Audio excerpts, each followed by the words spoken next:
list, you'll see it. All right, let's go to, hopefully, it is labeled 5, but it is 4, which I'm changing. I have a couple of suggestions on this one. And some of it's related to Brian's comments on the previous one.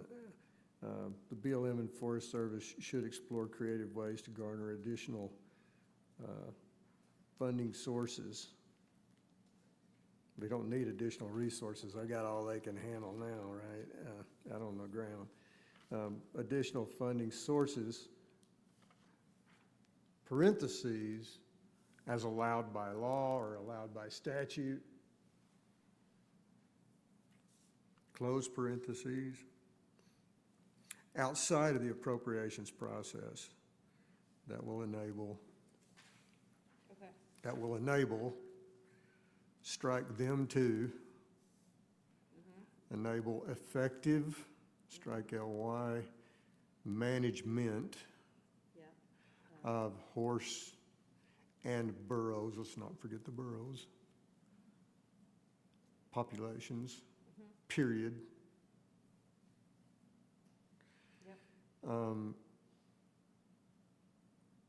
Parentheses, E period G period comma, Colorado Senate Bill 23-275, close parentheses, period. That's the end of it. Strike all the rest of that. I'll strike all the rest that I didn't mention. A, B, It shortens it up and it says the same thing, so. Madam Chair, I had something similar to that, but I would go back to that first sentence, and I just want to bring this up, Barry. When I read the funding and resources portion of that sentence, I immediately thought about the fact that the Bureau has run into a brick wall with regard to gather resources. You know, there's only a certain number of contractors that have the qualifications to do that kind of work, and I immediately thought about expanding that group of contractors, or attempting to expand that group of contractors for gather purposes down the road. You know, and maybe this won't be necessary, but that was just what my thought was. No, and your point is well taken, Commissioner. Resources is, the reason I mean, that's what happened. I tripped over it. To me, it initially popped in my head, and something else may pop in someone else's head. Resources are, you know, land attributes of one kind or another. So, Okay. Is there a way we can get that that sentiment in here so that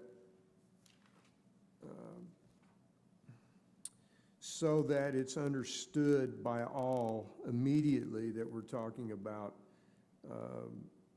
capacity issues? Yeah, that's kind of what I was thinking. That's more, maybe that's a better term, a way to put it is capacity issues. Because A addresses that. yeah. For If you look at clarification, A, capacity. Yeah. If there's a would be way the to word weave that we into use. there. I'm sorry, Dr. Becker, I spoke over you. I was suggesting that for clarification, capacity is the agency jargon Yeah. that we would use to capture this idea. Yeah, Yeah. that's a great thought. Yep. So why don't we say to garner additional funding sources and capacities outside of the. I think that would cover it. Commissioners, that sound reasonable?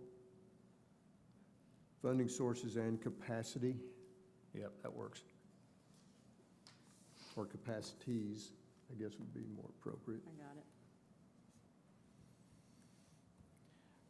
I'm okay with striking B, but I would like to somehow incorporate the spirit of A in there somehow.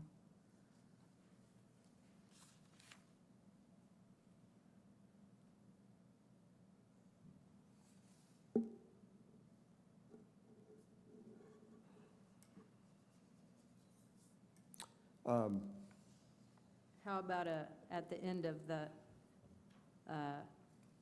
sentence that we had left it at, just saying, for example, and then we put A? Yeah. The reason I was going to strike it is because we don't need to be telling them what the partnerships should be doing. Proactively facilitate development of partnerships. I have no issues with that at all. And I would also say herd management plans are already being developed on every specific HMA. Correct me if I'm wrong. I think they're on a 10-year renewal. At least, that's what we do in our area. But I think each HMA has its own herd management plan, so it's not like they've never been developed, but My understanding is that many offices do have herd management plans, more than is sort of storied, but many are also out of date. And with, especially from information we learned about yesterday, we don't want to add tremendous workload, but we do want to start to encourage the development of local partnerships in working towards those management plans so that they are locally relevant. right. So I'm not sure if we're communicating that well enough, but I think that is the intention. Maybe a compromise is, that first sentence and then the EG with the Colorado bill, like Barry said. But then after that, say something like proactively facilitating development of partnerships to collect data, which is a huge thing, would facilitate efforts to learn more about local rangeland health trends so that effective herd management plans can be developed, or something like that. Okay. Put it at the very end after the Colorado example. Right.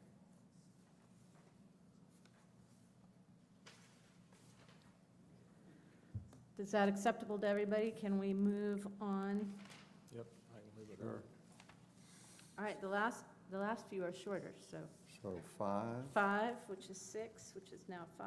on 5, I would strike should on the first line. And then you have A, and then we start back out with ways to facilitate. I would make that B, and I would start the sentence with management. That should be B, we have A, and then we skip over here, that should go under B. We recommend that management of feral horses on tribal lands be explored. B, we recommend, Yeah, just start it with management, okay. Right.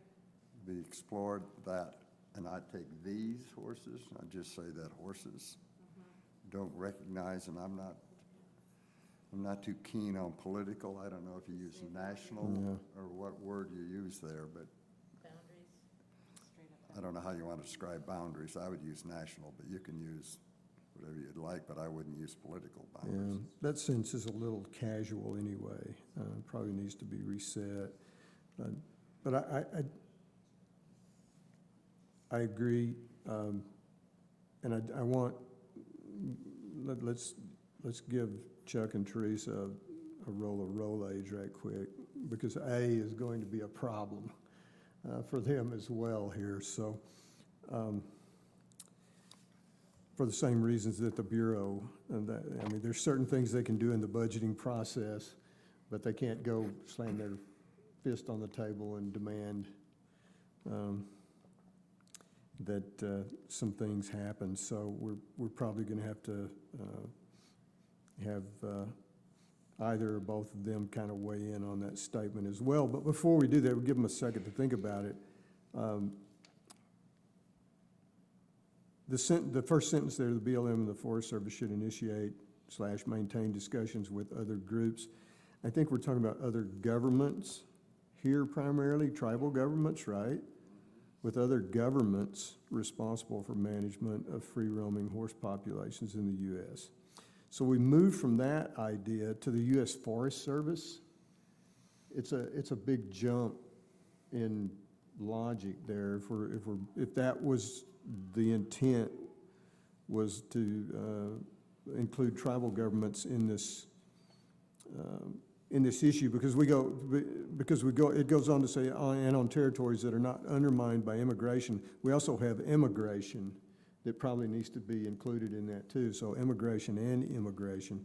And so the spirit of this whole thing here was with tribal governments, I thought, and then all of a sudden we're jumping to the Forest Service asking for their own line item to fund the program, so it seems a bit disconnected to Well, me.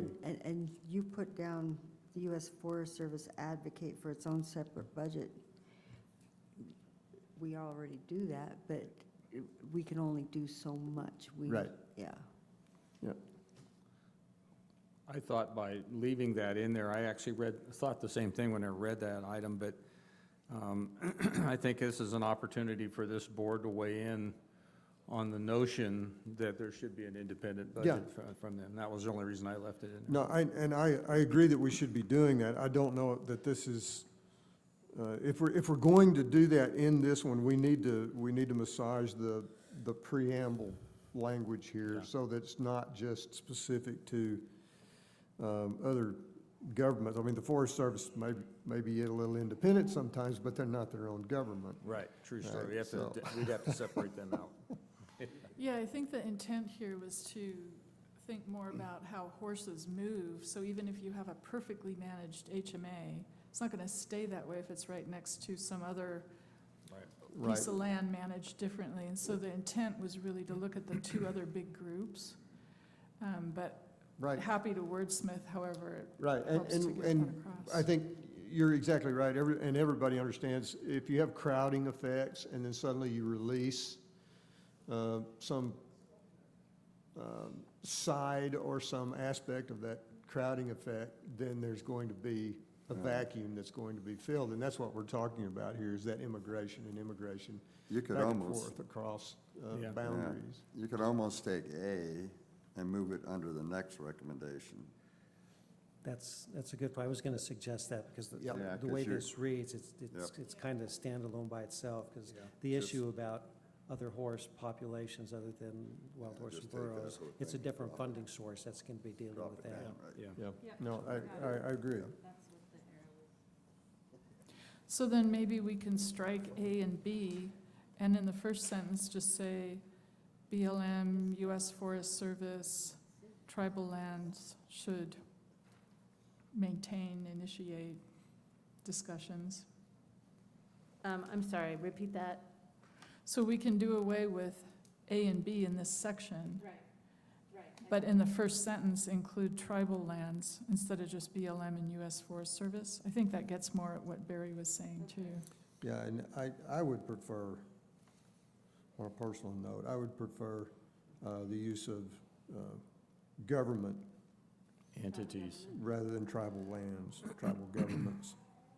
Yeah, I think also it's important, you know, we separate BLM and U.S. Forest Service in that language, but we're not talking about there are other examples of federal agencies that aren't coordinating. I'm thinking about the Sheldon Refuge Right. that pushed all their horses off their range onto the Hot Springs allotment. I'm thinking about National Park Service in terms of how they gather and whatnot, and I think there should be some language that captures that as well. So I have the BLM and U.S. Forest Service and tribal governments initiate/maintain discussions with other governments responsible for management, Yeah,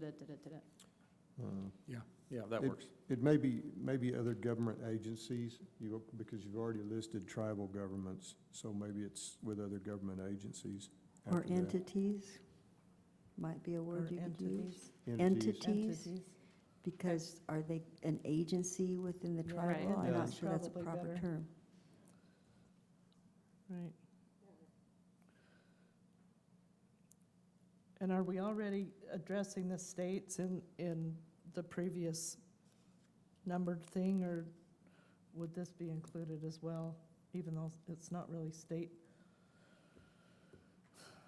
Tell me the number you're referring to. Well, I'm just saying, where we talked about the Colorado legislation, is that just naturally including states in That's that, a- in that that's a- upper. That's using the Colorado Senate bill as an example. Yeah, to look but I'm at. saying, would Yeah. that include states in that previous number? Or would states also come under number 5 I- as government entities? I think, well, Because we're talking more about funding, right, in the previous number, Yeah. on number 4, so I think that's where states come in, So- to help share in funding. our language opportunities. needs to be inclusive of state governments and tribal governments as well as other federal agencies. So you want to put like All state together, and so- federal, well, state and federal government entities? State and tribal governments might capture it Yeah, for number. just on that first 5. line on number 5. Where it's, The BLM and Forest Service should initiate, maintain discussions with, with, Other government entities, comma, states, and tribal. but we, Okay. I mean, I don't want to exclude states if Yeah. Point is well There- taken. they're a lot of times very good partners.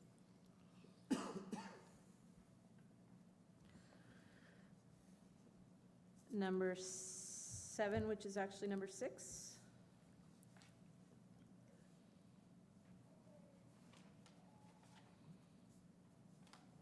That would be remarkable.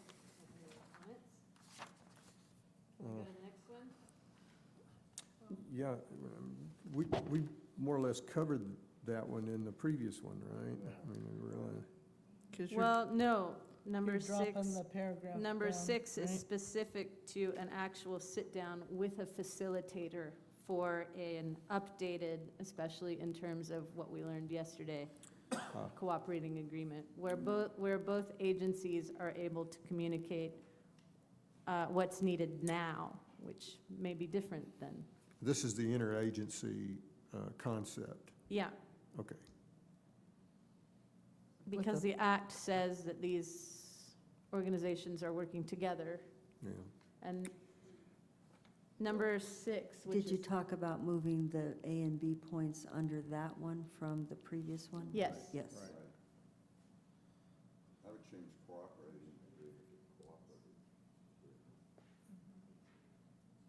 Well, I was trying to represent that it may not they may determine that it's not a cooperative agreement that they need, but something else. So any type of cooperating agreement. Okay, yeah, which include an MOU or something like that. Right. So, Chuck, are you guys comfortable with us telling you to do something that you're already doing all the time? I mean, Which one specifically? The budget? yeah, this budgetary language here.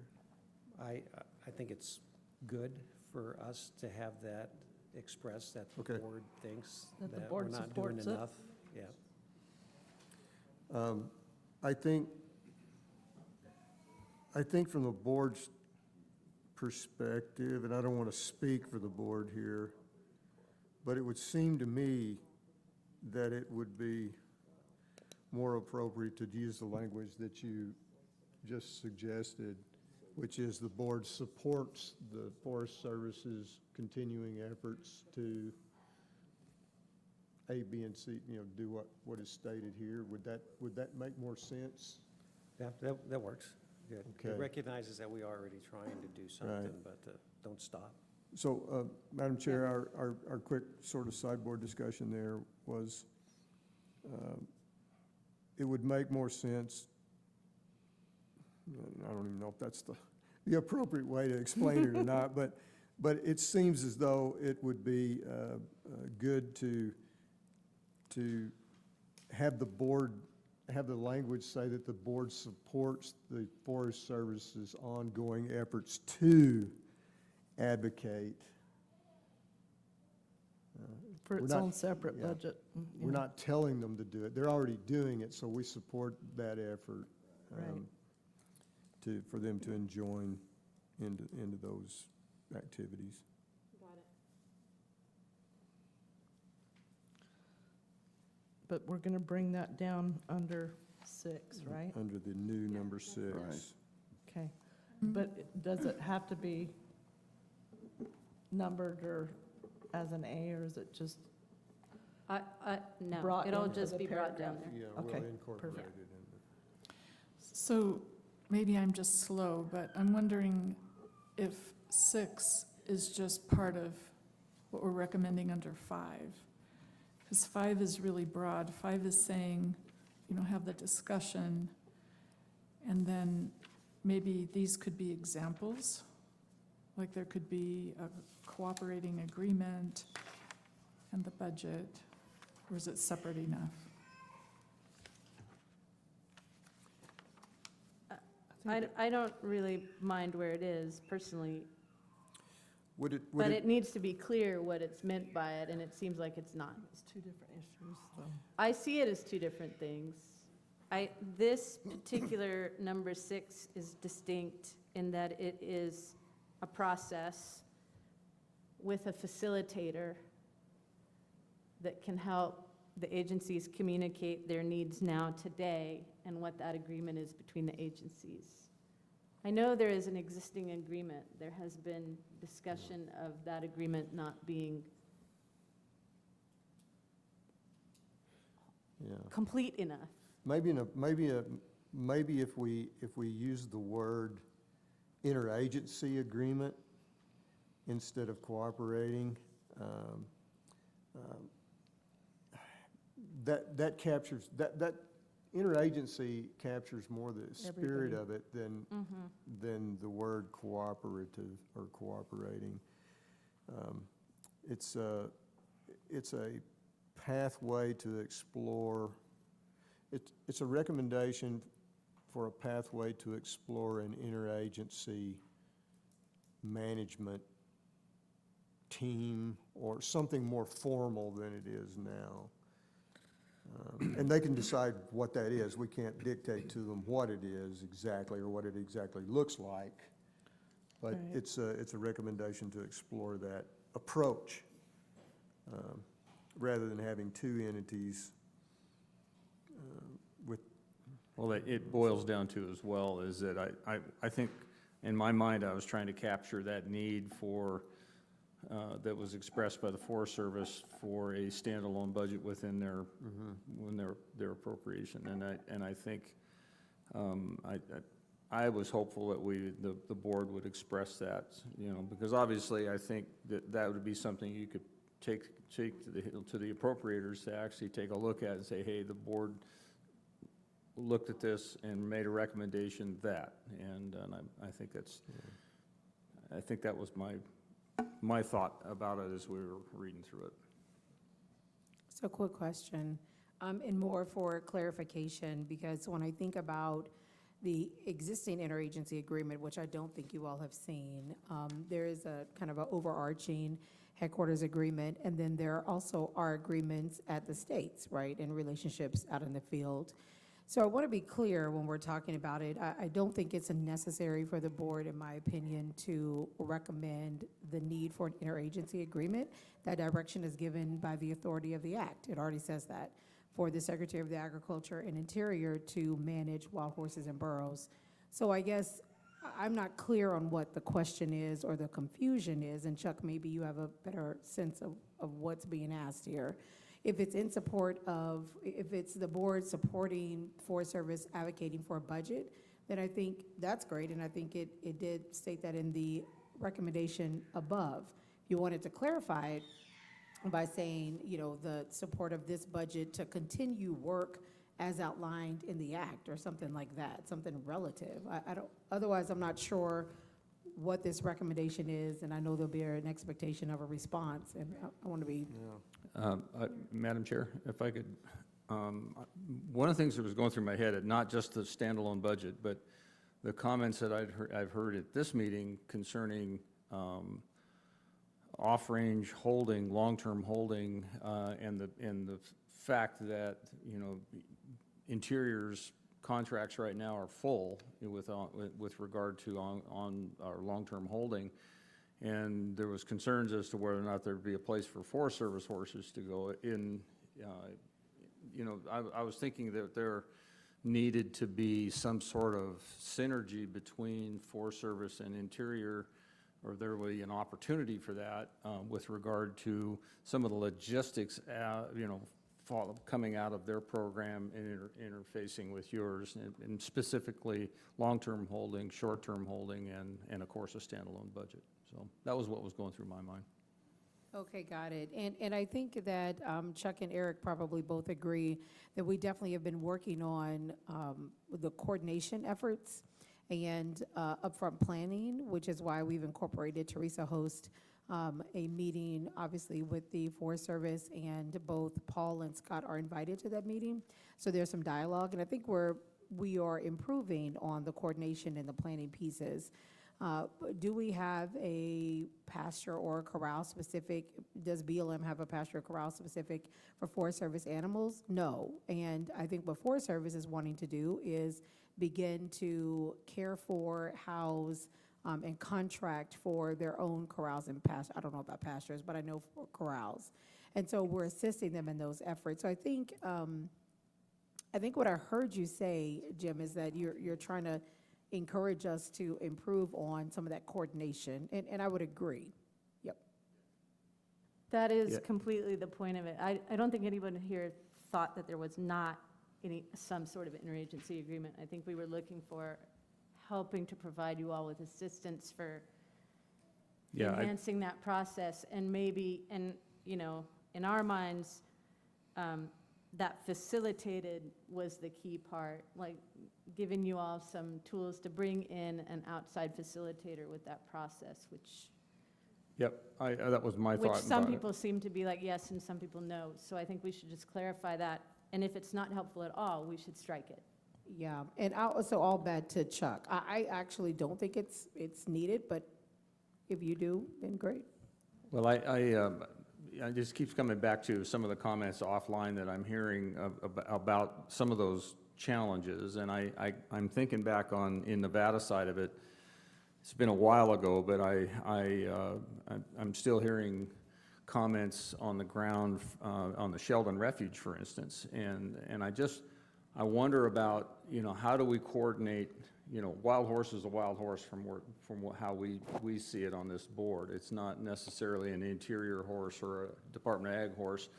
But you start thinking about how gathers are handled, for instance, off the Sheldon Refuge, and there was a huge number of horses that were handled off of that, and burros, and how they're handled, where they go, and I know in the case I observed on one example, where the south boundary of the Sheldon Refuge was, the fence was gone.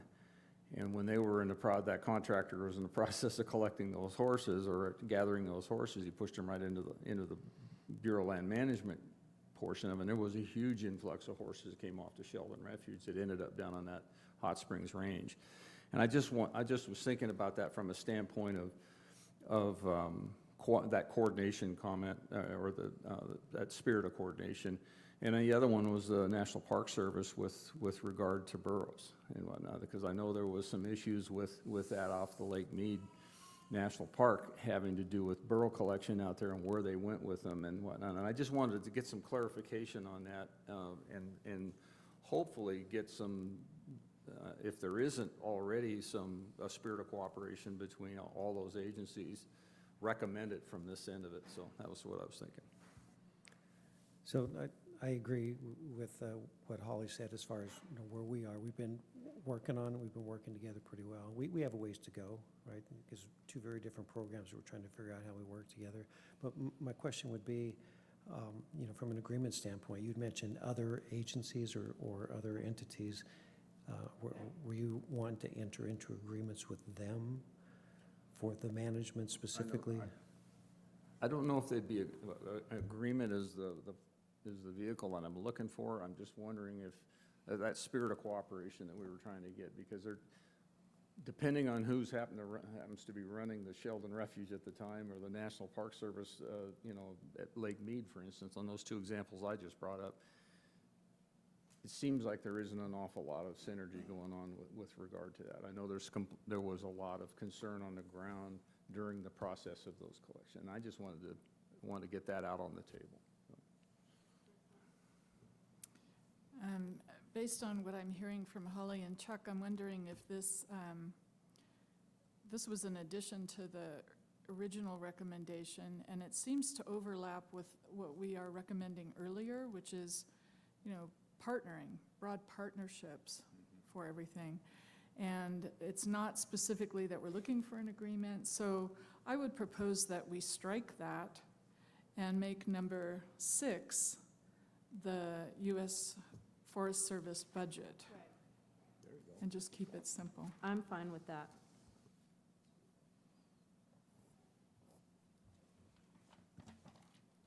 Let's go 8, that is 7.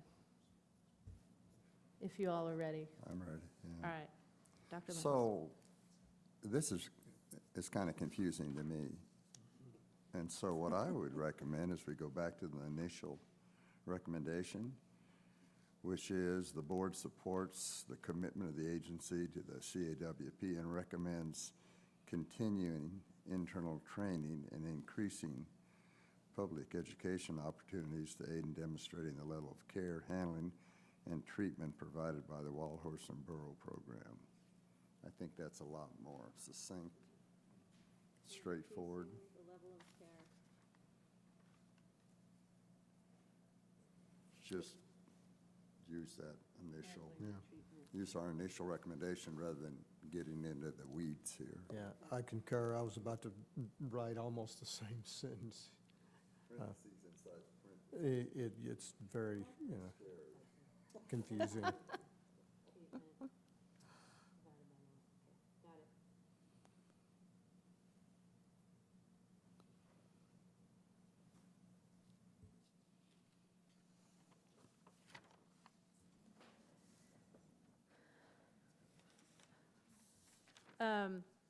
Any other comments on that final one? I would propose that, and I will, Bryant, you can weigh in. I would propose we take a short break so that I can make these changes and we can project them again for one more read-through, hopefully right before public comments, so we can sit and be thinking through additional public comments and anything else we need to add. So that's, I'm sorry, apologies to the board. No, but that's just a suggestion. Well, I mean, that's a great suggestion, but I wanted to go back because Okay. of the discussion somehow. I missed going back to 5 in that last sentence, ways to facilitate management for a horse on tribal lands. Where did you end up with that?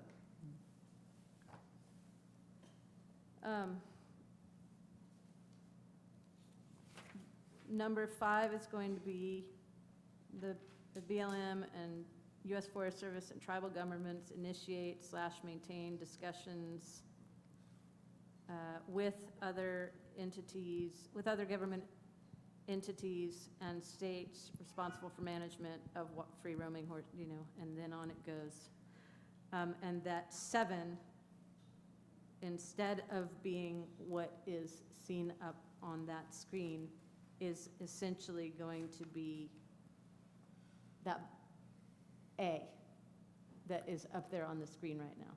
Number 7 will be, the board supports the U.S. Forest Service effort to advocate for its own separate budget for management of wild free movement. Okay, so you basically dropped that last piece. I just wanted to make sure how you Yes. worked it in, what it looked like. Okay, I was unclear. Thank Oh, you. okay, Sorry about okay. that. It's standalone now. Okay. Okay, so to clarify, Celeste, we're going to take about a half-hour break. Is that accurate? And then we will begin our public comment at 9:30? If we could do a 20-minute break, and then I'll project the changes that are made so everyone can just see it one more time before public comment, so we can ruminate and hear the public comment that might require further shifting. Gotcha. Sounds good. Okay, so 9:20, we'll reconvene. Thank you.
Do not use unprofessional conduct or inappropriate language. That includes yelling, profanity, and absolutely no personal attacks.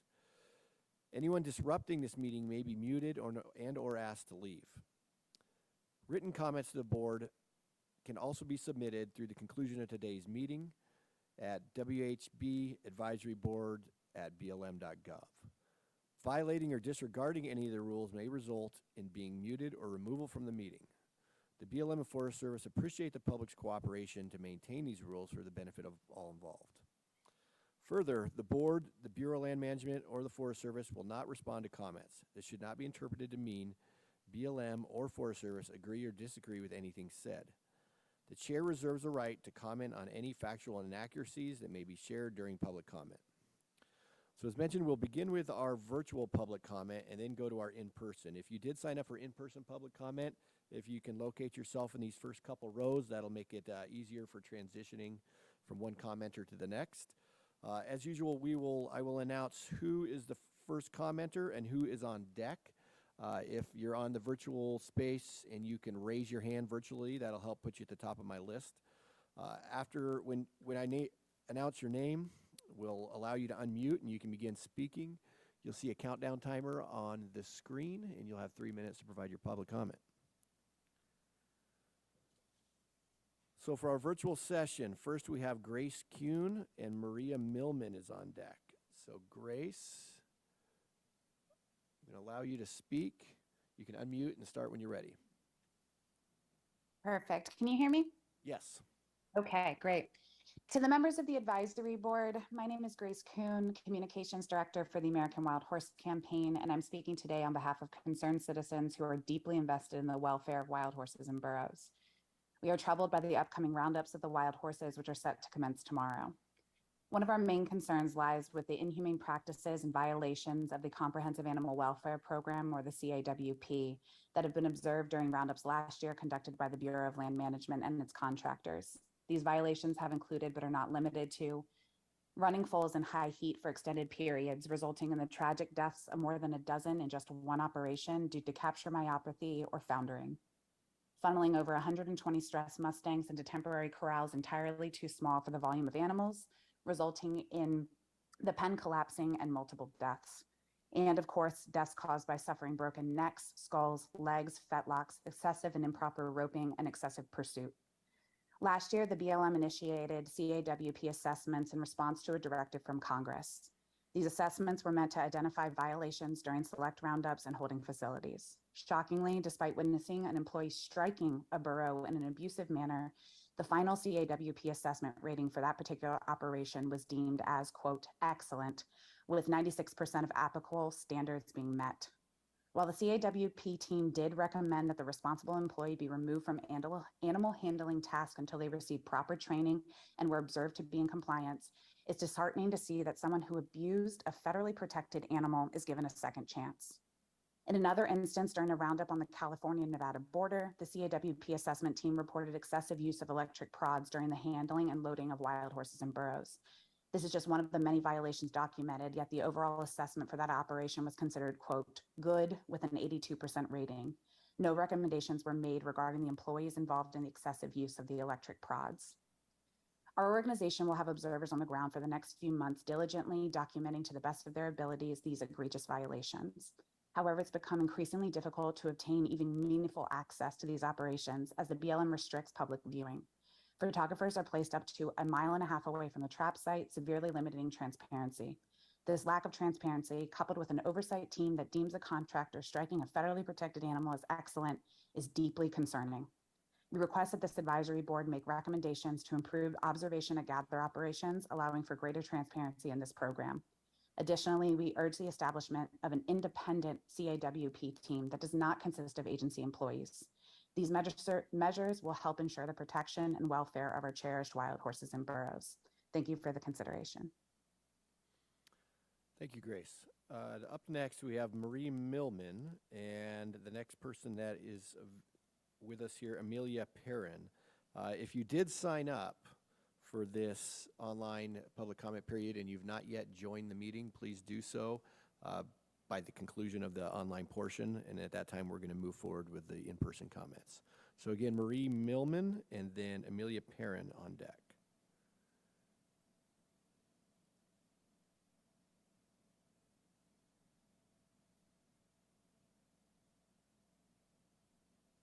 Good morning. Can you hear me? Yes. Oh, good. Okay. Good morning. I'm Marie Milliman, commenting as a Wild Horse Education volunteer and field representative. This is an excerpt from a press release from the National Academy of Sciences a full decade ago. The U.S. BLM current practice of removing free-ranging horses from public lands promotes a high population growth, and maintaining them in long-term holding facilities is both economically unsustainable and incongruent with public expectations. The report says that tools already exist for the BLM to better manage wild horses and burros on healthy ecosystems, enhance public engagement and confidence, and make the program more financially sustainable. It also provides evidence-based approaches that, if widely and consistently implemented, can improve the management of these animals on public lands in the Western U.S. Addressing those issues with science-based management approaches that are applied consistently and communicated transparently to the public could help increase the public confidence in the wild horse and burro program, and also benefit our public lands and our wild horses and burros. Transparency promotes accountability and provides information for the citizens of the United States about what their government is doing. Information maintained by the federal government is a national asset and the basis for improved public confidence. Minimizing public comments will not accomplish nor create public confidence, nor improve the wild horse and burro program management. Accountability and transparency is required and currently is inadequate.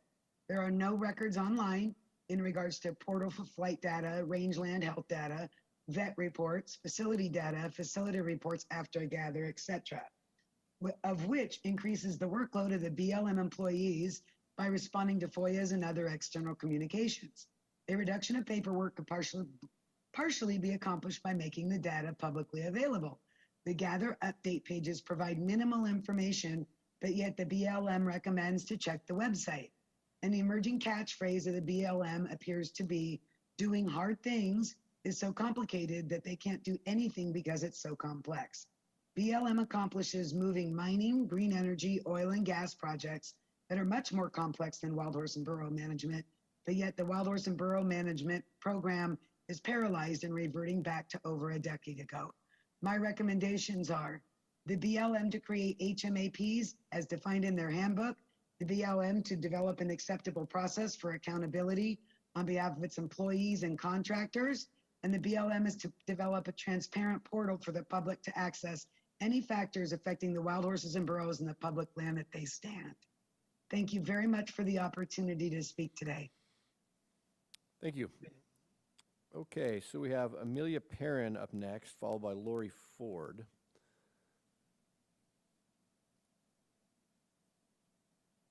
Amelia, you can go ahead and speak when you're ready. Hello, can you hear me? Yes. Hi. Okay, hi everyone. My name is Amelia Perrin and I am the American Wild Horse Campaign's Investigation Manager. I'm here for the third year in a row to discuss the very same issue, the BLM's Adoption Incentive Program. And for the third year in a row, despite irrefutable evidence of fraud and abuse, the BLM has failed to reform this program, which is sending hundreds, if not thousands, of AIP animals into the slaughter pipeline.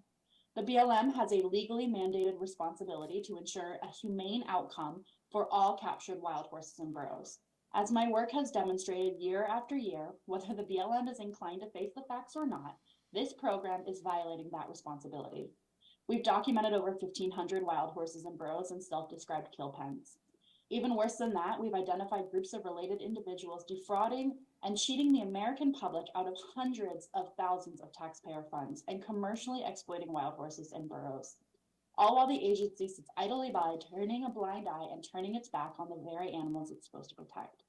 Let me be very clear. This program is a black mark on the BLM, and it will be looked back on with the same level of distaste and embarrassment as the slaughter scandals of the 1980s, the 1990s, and the 2010s. These adopters abusing this program are not just a few bad actors. They are not people who have fallen on hard times and can't keep their animals anymore. BLM's own records show that many of these adopters receive title to their animals and within days adopt their next round, setting them up to receive yet another $1,000 per animal in federal payouts. Our investigators have found those very animals in kill pens sent there right after title was awarded. The agency's own numbers show that the most successful way to adopt out wild horses and burros is through investing in humane training programs. According to the BLM, 2,332 trained/non-AIP animals were adopted out, while only 1,790 AIP untrained animals were adopted out. To add some perspective, nearly all AIP animals we have identified in kill pens have been untrained, which is a hallmark of the AIP. And even more, the majority of all the mustangs and burros found in these self-identified kill pens have been unhandled. It's clear investing in transparent and humane training programs will be a step in the right direction towards creating a viable adoption market for mustangs and burros, something that's sorely been lacking. This is my third year speaking to this board. I participated in countless public comment periods. I participated in the BLM's workshop on AIP. I've spoken to ex-BLM special investigators, and the conclusion that everyone has come to, including this board's recommendations for the last 2 years, is that the cash needs to come out of the equation. And yet the BLM continues to deny and mislead the public about the true consequences of its adoption incentive program. It's unacceptable and it's past time to change. Given this, I ask the board yet again to recommend the BLM abandon its cash incentives and provide a non-cash alternative. Thank you for your consideration. Thank you.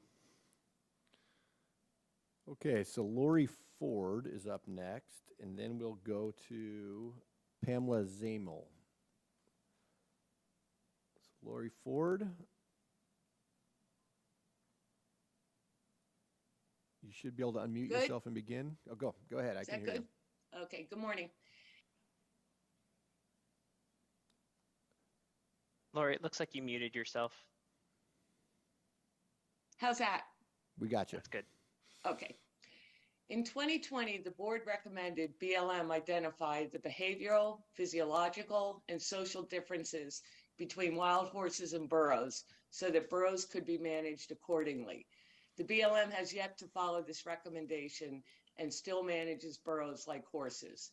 Instead, they continue to use helicopters and burro roundups, knowing full well it increases stress levels and health risks burros are most prone to, both of which persist long after the roundup as burros are separated, processed, transported, and even after adoption. When combined with an existing illness that might not be life-threatening in itself, this stress becomes a major risk factor for hyperlipidemia, the major cause of death after capture due to organ failure. Because burros are more stoic than horses, this illness is not always recognized, and ensuing deaths are blamed on some other condition, or after adoption, simply diagnosed as found dead in field. A Jenny's stress can also affect the fetal development of her foal and the period during and after birth, which can result in severe neonatal illness or death. I can attest to these types of deaths from personal experience, and it is not a pretty picture. Burros travel alone or in small groups. Therefore, during the 2022 Blue Wing Complex Roundup, helicopter pilots had to gather and drive the burros long distances in high heat before herding them into trap and directly onto trailers. Adults scattered, foals got separated, all requiring aggressive roping. It was traumatizing and exhausting for the burros. Shortly afterwards, 31 burros, about 5%, died from hyperlipidemia. After a 2021 nuisance gather in the complex, 38 of 218 burros died in less than 1 year. Multiple FOIAs have revealed approximately 20% or more burros died within 1 year of capture, either in holding or after adoption. Current population modeling is designed for horses, not burros, despite burros having no defined foaling season, longer gestation periods, and not birthing a foal every year. During yesterday's presentation, this subject was not even presented, but the role fertility control plays in analysis with horses was greatly considered. If a roundup occurs after the March 1 annual population estimate, the number of adults and foals captured are subtracted. Yet foals that are captured in utero and born in holding are not subtracted, despite having been included in the original estimate as a foal yet to be born. For burros who foal year-round, this number is often greater than those already born, and if included, would reduce the following year's March 1 estimate and numbers to be removed in the future. All right, thank you. Okay, so up next we have, let's see here, Pamela Zamel, followed by Craig Downer. So Pamela, we're going to allow you to speak. You can begin when you're ready. Can you hear me? Yes. Okay, great. Good morning. My name is Dr. Pamela Zamel. I'm an eco-psychologist. I have a slightly different angle on this, so please bear with me. It might seem like I'm off topic, but I promise you I'm not. I spend a lot of time with youth. I counsel and teach young people. Our youth are in trouble. The suicide rate increased 60% among youth since 2011. Almost 42% of young adults have anxiety, and 11% of all youth are suffering with major depression. You might be wondering, what does this have to do with our public lands? Well, there's growing body of empirical evidence showing the value of nature experiences on mental health, with positive effects on cognitive functioning, mood, and restoring parasympathetic nervous functioning. There are controlled lab studies that have demonstrated positive psychological and physiological impacts on mere exposure to nature photos and sounds. Some recent studies have shown that the reason wild spaces are good for mental health is because they inspire awe, that sense of being in the presence of something greater than ourselves. It fills us with wonder. Interestingly, a study published in Environment and Behavior found that not all nature spaces are equal in terms of the benefits they yield. They have found that high environmental qualities, such as reserves and protective habitats, were more beneficial than areas with low biodiversity. There is clear and growing evidence that our public lands have suffered severe and in some cases irreversible degradation. Our public lands need protecting from increasing demands of development, extractive uses, and grazing. Tragically, it seems like the removal and/or sterilization of our wild horses and burros is the primary and often sole solution to a multifaceted problem. From all my research, the science is just not there to support this. Western Watershed Project identifies ranching as the primary cause of native species endangerment in the West, as well as water pollution.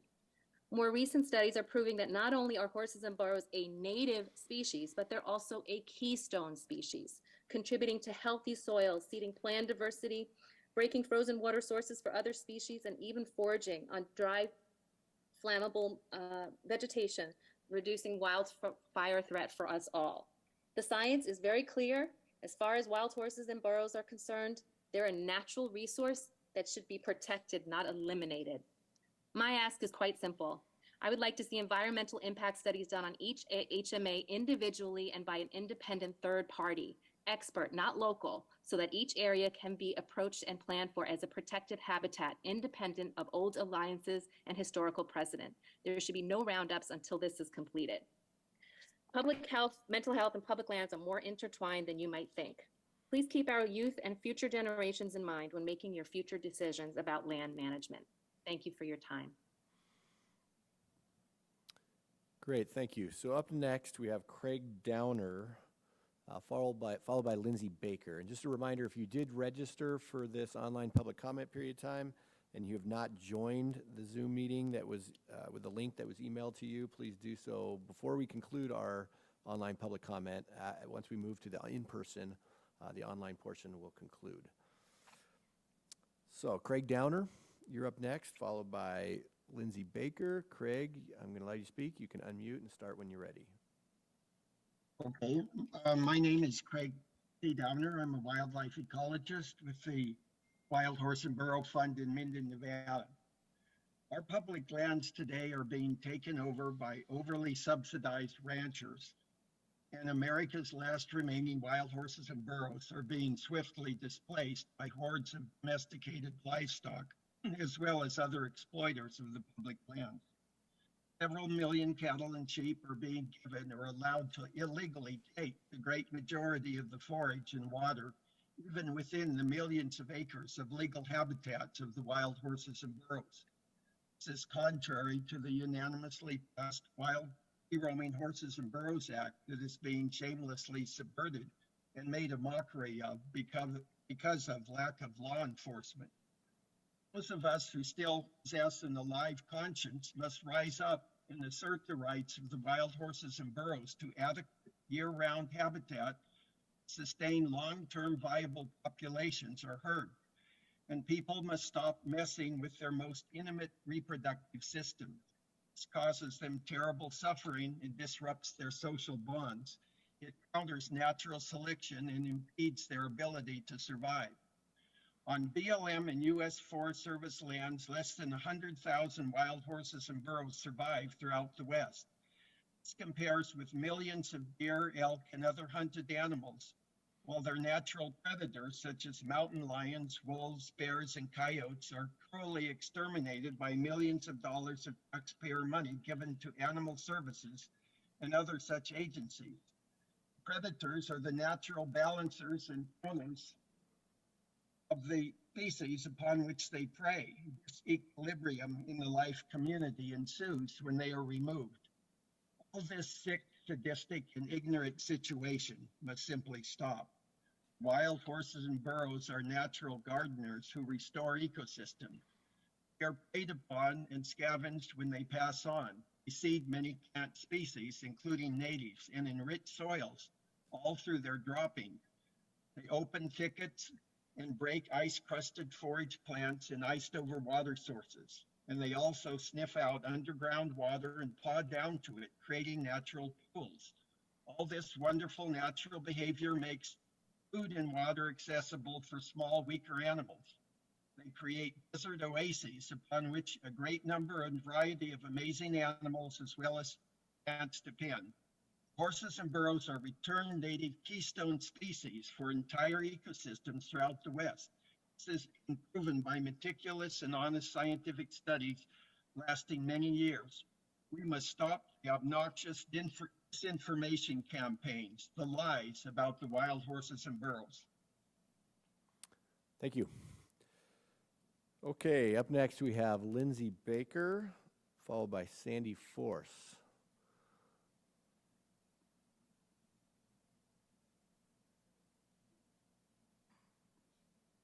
Okay, Lindsay, you should be able to unmute yourself and begin when you're ready. Yes, I'm sorry. I thought I was unmuted. My name is Lindsay Baker. I'm opposed to the horse roundups for many of the reasons that we've all just heard so eloquently spoken by the individuals that spoke before me. These scheduled roundups must not happen, not now nor in the future. A plan must be devised. This is not the right plan. I'm currently a video journalist and podcaster, and over the past 3 years, I have interviewed many horse experts, advocacy groups, as well as ecologists, scientists, and authors on the subject about what it comes down to. And what it does come down to are these roundups are, first of all, illegal because they violate the Wild and Free Roaming Horse and Barrow Act, which has allocated public land to the wild horses, which has already, from my understanding, in many of the different areas, been encroached on and taken from them, and it just continues. These lands are already being used for commercial purposes. And in the cases of cattle ranching, most of the time it's cattle ranching, sheep herding, but can also be fracking and other types of commercial enterprises. The roundups destroy family units, disrupt the natural order of ecosystems, and these horses are rapidly on their way to extinction. If this continues, not for a long time, for a short time, they will be gone. And the BLM, in my opinion, has demonstrated a bias towards the cattle ranchers, frackers, and other industrialists that have a vested interest in getting rid of the horses and using the land for commercial gain. This must not be allowed to happen, and many are speaking out against this and will hold elected officials as well as appointed officials accountable. We are paying attention, and there are many folks like myself that are out there allowing folks to share their messages when the mainstream media will not. I have nothing against commerce, but we have to rethink how business is done, and we must collaborate to make changes and make it happen quickly. Leave the horses alone, and let's get back to the drawing board about how to produce clean energy and healthy food for everyone. Thank you for listening. Thank you. Okay, up next we have Sandy Force, followed by Tanaya Jewell. So Sandy, you should be able to unmute and begin when you're ready.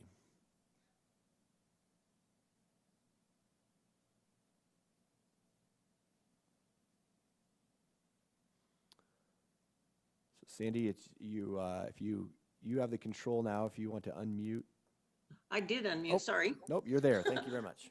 Okay, my name is Sandy Force, and I was given my first wild horse in 1974. Since then, I have been active in the Northwest in promoting adoption and the use of wild horses and burros, as well as being a BLM volunteer and compliance checker. I have a lot of experience with horses, burros, and livestock, since I have also been involved in the livestock auction industry since 1989. I have seen a lot of different ideas, plans, screw-ups, and a few great ideas within the Horse and Burro program. I have acknowledged recently that roundups alone will no longer hold down numbers. We have passed the tipping point. For anyone who does not know what the tipping point is, it is when the horse and burro foaling numbers are high enough that there are more foals born than horses and burros can possibly be removed from the range with roundups and deaths. When I am tied to deteriorating health of the herd lands, this should be considered potentially a catastrophic incident. Available contraceptives alone have proven not to be effective. And we cannot rely on them to control the numbers. They have at best 2% growth rate, and that still requires limited roundups. But to use contraceptives effectively, herd numbers still need to be reduced to reasonable numbers.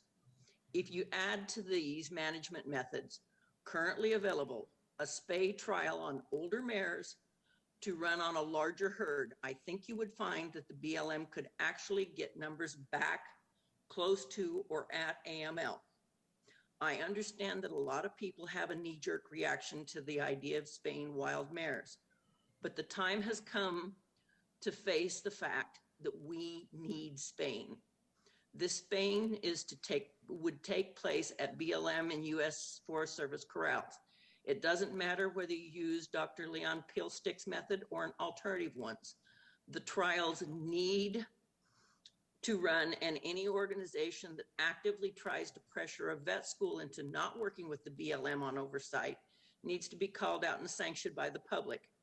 There are a limited number of tools in the box for managing wild horses and burros, and we no longer have the luxury of ignoring any of them. If groups and organizations want to challenge existing AML, go for it, but AML has to set for range health and the health of the traditional wildlife numbers and scope in HMA. Having listened to wildlife and specialists and ecologists, I understand that their input is required. Thank you. Thank you. Okay, our final virtual commenter is Tanaya Jewell. Tanaya, looks like you're on the phone, so if you press *6, that'll unmute you and you can begin speaking, and I'll give you a heads up as we're getting close to your 3-minute allotment.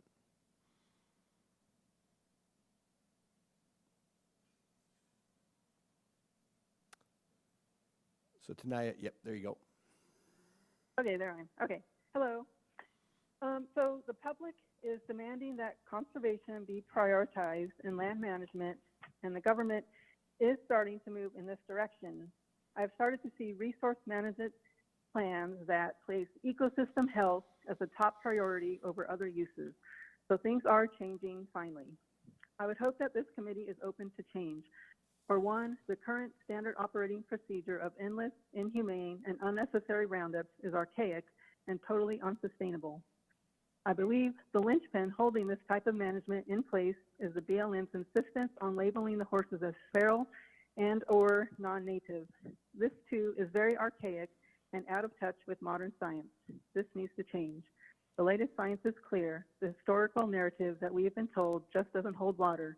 Scientists are taking second looks at the evolution and classification of all species to include the horses now that we have more advanced and accurate technology using DNA versus other methods like physical examinations or less accurate dating methods.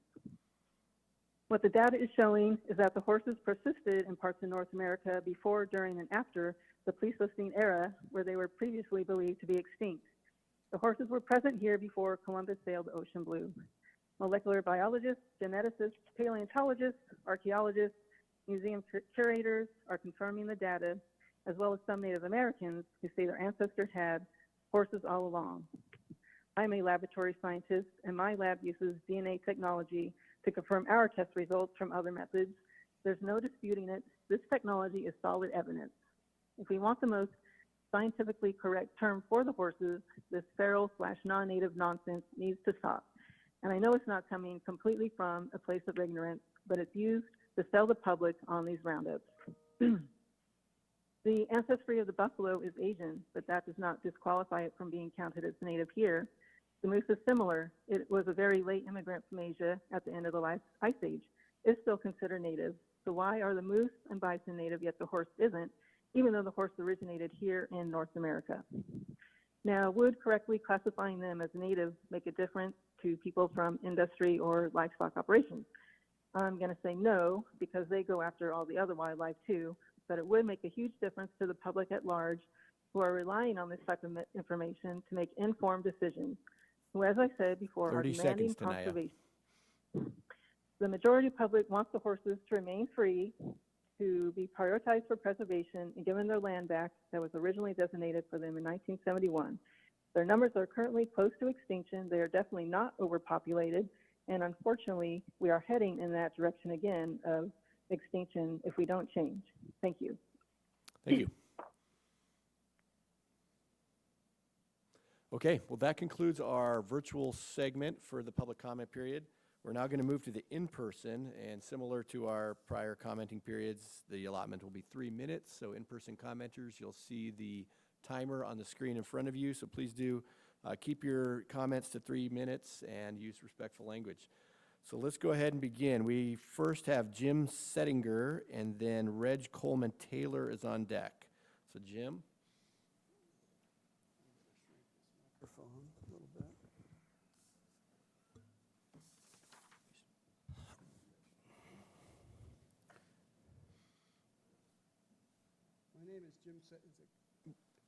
Okay. My name is Jim Settinger, retired faculty member from the University of Nevada, Reno. I serve as the representative of the Western section of the Wildlife Society to the Wildlife Society's Council, its governing body. The Society represents more than 15,000 professional wildlife biologists and managers, and we thank the board for the opportunity to provide comments today. The Society supports the Bureau's National Wild Horse and Burro Program and its mission to ensure that healthy herds thrive on healthy rangelands. However, with on-range populations continuing to exceed ecologically sustainable levels, TWS is increasingly concerned about the lack of progress in substantially reducing population size. Continued overpopulation of federally managed horses and burros threatens the ecological integrity of landscapes and native wildlife. Further, overpopulation results in inhumane conditions for the horses and burros themselves, leading to starvation and lack of water, which was exacerbated by the recent drought in the West. The Society believes in management solutions that reduce populations to ecologically sustainable levels as quickly as practical, placing emphasis on permanent removal of excess individuals from rangelands. While TWS supports the use of fertility control for long-term population management, the current emphasis on fertility control before bringing populations to AML only slows achieving a sustainable state. To reduce on-range populations in a meaningful time frame, the Society recommends bringing the number of animals on rangelands down to AML within 6 to 8 years. While upfront costs of meaningfully increasing the number of gatherers will be significant, these resources will not be required indefinitely. Pairing a short-term emphasis on removal of individuals from the range with a long-term emphasis on fertility control solutions will provide a mechanism for population reduction, then stabilization. The BLM appears to be prioritizing resources to maintain herds that are already at AML. Because HMAs at AML have relatively few horses, this approach leads to an overallocation of resources to areas with the fewest horses, while HMAs over AML continue to degrade. For example, Nevada accounts for nearly 60% of all free-roaming horses and burros on BLM's HMAs, but HMAs in the state received less than 40% of gather funds in fiscal year 2022, prolonging severe ecological damage in the state. The Wildlife Society requests the board emphasize the need for the resources required for robust gathers over the next 6 to 8 years to achieve AML, followed by intensive use of fertility control. Without a significant and immediate increase in the rate of removal, coupled in the long term with the use of adoptions and fertility control, these populations will continue to expand and our nation will witness the continued degradation of ecologically important and unique rangeland systems. Thank you for considering the views of wildlife professionals. Thank you. We're going to do a quick audible. Sandra Holloway, who was one of the registered online commenters, just joined as we were making the announcement that we were closing that. So we're going to go ahead and go to Sandra now, and then Reg Coleman-Taylor will be on deck in person. So Sandra, you should be able to unmute and begin now. Thank you for taking my comment. Can you hear me okay? Yes. All right, great, thank you. My name is Sandra Holloway. I'm a resident of California, but spent many years in Reno. That is where I saw my first wild horse. I'm a taxpayer, and I'm here as a voice for our wild horses. I regularly travel to wild places to catch a glimpse of the beautiful horses and burros, and I would like my children's children to be able to see them too. I oppose any horse or burro roundups. Instead, I would like all grazing permits for our public lands suspended until the Bureau has fulfilled the requirements of the 1971 Wild Free Roaming Horses and Burros Act. The act mandates the protection and management of free roaming horses and burros in a manner that promotes a thriving natural ecological balance on our public lands. Our wild horses and burros out there need that forage and room to roam. It's time to stop catering to livestock ranchers. None of the herd management areas listed on your roundup schedule provide any flyover data to demonstrate an accurate population count post-winter 2023. The winter of 2023 was so harsh in wild horse country that hay drops for domestic livestock were approved to ensure survival of livestock, but no concern was paid to the horses. Hunting tag numbers were also decreased, but somehow the Bureau of Land Management wants me and the public to think that wild horse numbers increased during the harshest winter in over a decade. We don't believe it. BLM must prove that the number of wild horses they plan to remove is actually within their legal boundaries. BLM may very well be removing far below your designated authority. Until the Bureau transparently demonstrates data that complies with underlying NEPA paperwork. The small but remote herd management area includes Palomino Butte, McCullough Peak in Wyoming, Little Books Cliff in Colorado, the HMAs of the complex that are managed by California, and the Calico complex in Nevada were all hit hard in the winter of 2023. We all saw how much colder and wetter it was. All of these areas have removal numbers listed to maintain a specific number of wild horses, but not one of the management areas has provided the public with up-to-date data to justify the removal of significant numbers of wild horses. I would ask that the number of horses actually out in these HMAs be verified before any roundups are even considered. And just for the record, I strongly oppose the use of helicopters to chase horses in these summer months. Foals have been born recently, and your contracted helicopters have shown past behavior of not adhering to guidelines set up to protect both mare and foal. Thank you for your time. Thank you. Okay, so back to our in-person. Reg Coleman-Taylor is up next. Roger Dobson is on deck. Peggy. Oh, I'm sorry. It's okay. Apologize, Peggy. No problem. Couldn't read it.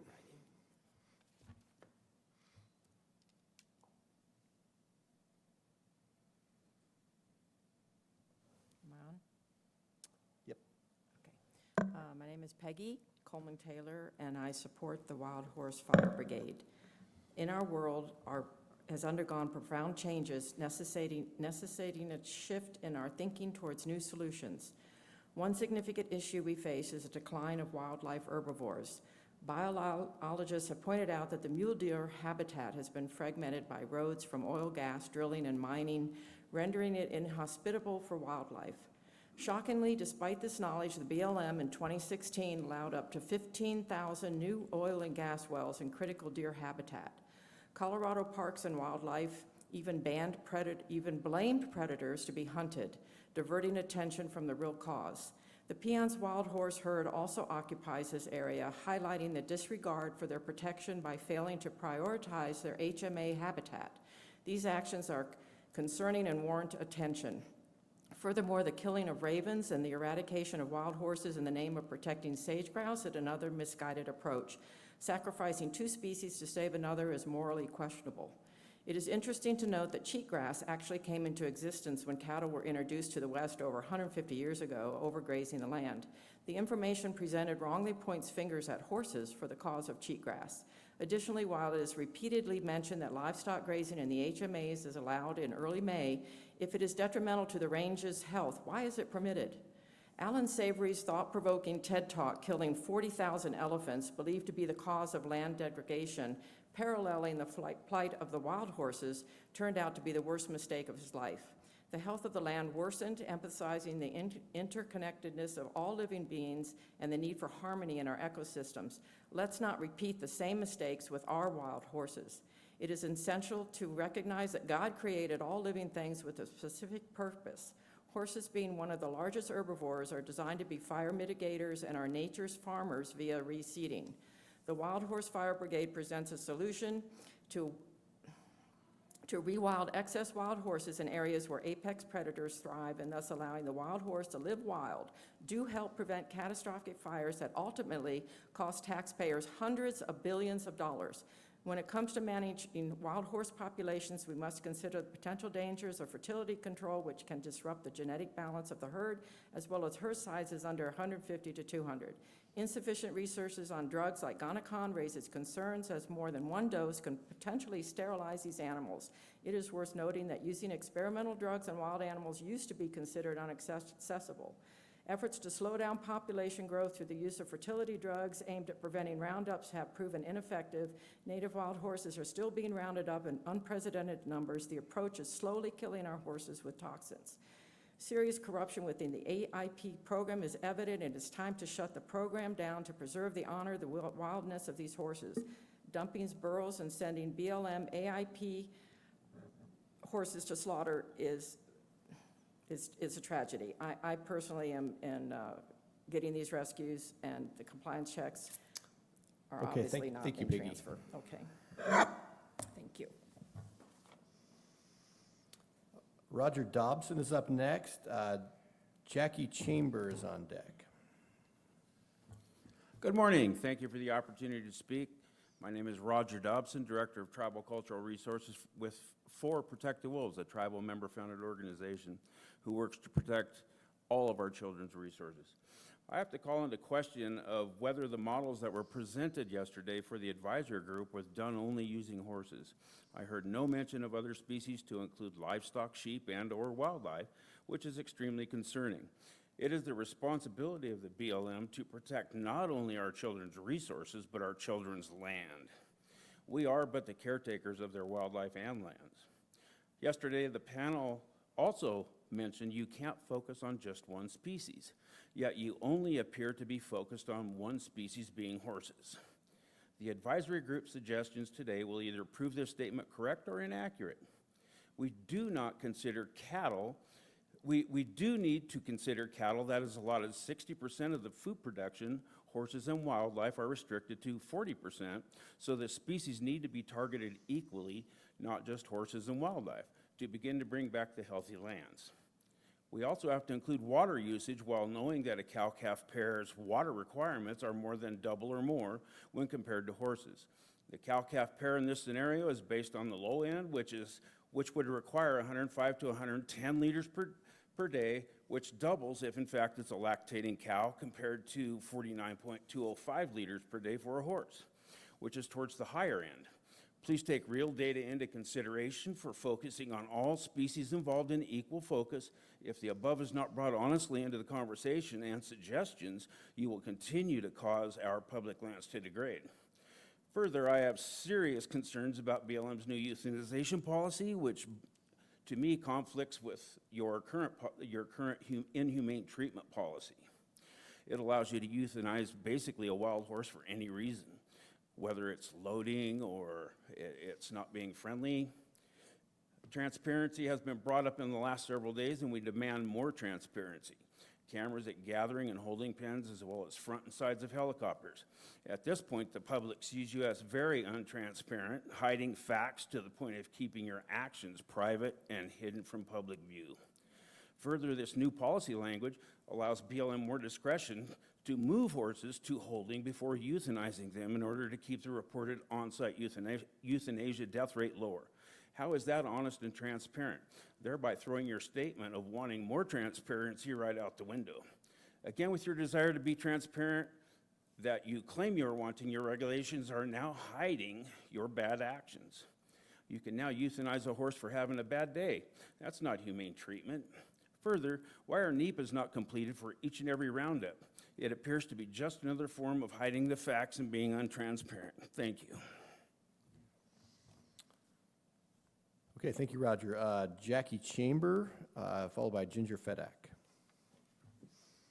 Jackie Chandler, Sustainable Tahoe. You know, I believe you all care, but given your legal limits and the outside pressures, your best thinking, 50 years, capture, contain, sterilize, transport, sell, I'm not seeing a success story here, really. Public money, public land, public confidence is low. Your reason is the place is overcrowded. But even Channel News the other night, they couldn't find more than 3 horses. I've never seen the overcrowding except at the BLM containment centers, except in more documents, in more laws, in more thinking in boxes. 50 years doing the same thing and expecting different results. Insanity, rearranging deck chairs. Ever seen a square in nature? Right. When has human law been appropriate for wildlife? The earth runs on natural law. And nature, earth runs on natural law, and nature doesn't belong to us. But that doesn't seem to stop us from wanting to put it in a box, right? We now have laws that manage fertility in women, so why not? Must be good enough for fertility in wildlife. What's the win rate on human intervention and laws for improving nature's forests, ocean, and wildlife habitat? Our own life support, which, by the way, has a fiscally quantitative value of $4 trillion a year, but I have no idea where you buy atmosphere. Best way forward is to look around. You spoke of collaboration, finding agencies closer to the herbs, but you didn't speak of collaborating with the NGOs. Why not? You mentioned collaborating with the 4-H. Maybe they'd find better solutions. Great, bring them in and let them recon some solutions that actually work with nature. Like partnering with NGOs. Number 1, here's 8 things to recommend. Partner with the advocacy groups. Bring them into this circle. Bring them on the board. Number 2, transparency. Bring the public in closer. Start with stewardship programs and demos. Number 3, keystone species. Bring them back. 4, use human laws to stop killing cougars.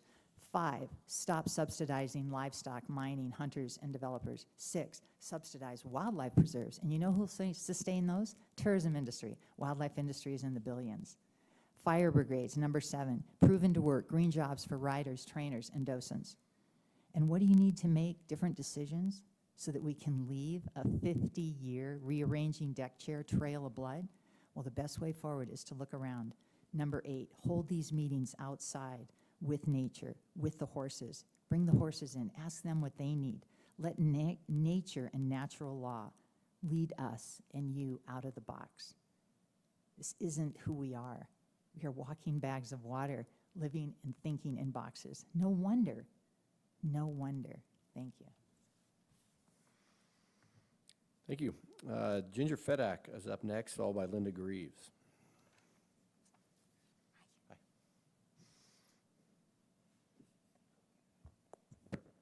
Short. Whenever you want. I'm Ginger Fedak from Colorado. I am the Wild Horse and Burro Senior Campaigner for the nonprofit In Defense of Animals. I have been coming to these advisory board meetings for years. In the past, the mantra was always, we must get to AML before we do fertility control. In this meeting, that has changed, and you are willing to do fertility control before reaching AML. However, the broad use of the term fertility control is problematic because fertility control is not all the same, and some forms are destructive. Gonacon, IUDs, ovarectomy via colpotomy, and other forms of surgical sterilization should never be used in wild herds under the guise of fertility control. It is crucial to use the method that has the least impact on mares and herds. PZP is reversible, humane, and does not cause adverse effects. I am alarmed that the BLM is using Gonacon as their fertility control method of choice in more herds, knowing that it can cause sterility. I live close to Fort Collins and Colorado State University and have followed their Gonacon studies and has spoken with the researchers doing them as they were evolving. BLM is currently using Gonacon in a way never done in the studies by giving the second dose after 30 days. A few weeks ago, Dr. Dan Baker said they never studied the 30-day interval and have no idea how it will affect the mare or her fertility. He cannot support that usage. As a research scientist myself, familiar with study protocols, I have participated in FDA-regulated clinical trials and other scientific studies. Using a product outside the parameters of the study used for approval is considered off-label use and should not be done. Dr. Baker confirmed that in one group of mares study, none, 0, returned to fertility after 7 years and are most likely permanently sterile. By contrast, PZP has been used effectively for over 30 years on acetique and elsewhere, showing no adverse effects on mares or bands. PZP is not a pesticide, as some claim. It is a natural substance that was only dumped into the pesticide category because there was no applicable category. However, PZP must be used correctly and not haphazardly, or it too can cause sterility after too many consecutive years. About 5 years ago, this advisory board invited TJ Holmes to report on the PZP fertility control program in Spring Creek Basin HMA in Colorado. She does all the darting, ID, and record keeping. Every mare contributes offspring in family bands of their own choosing, just like other wild herds. Natural selection and genetic viability is preserved. Since TJ began in 2011, there has been no need for a roundup, and the AML was even increased due to the success of the program. Thank you. Thank you. Okay, Linda Greaves, followed by Tommy Merrill.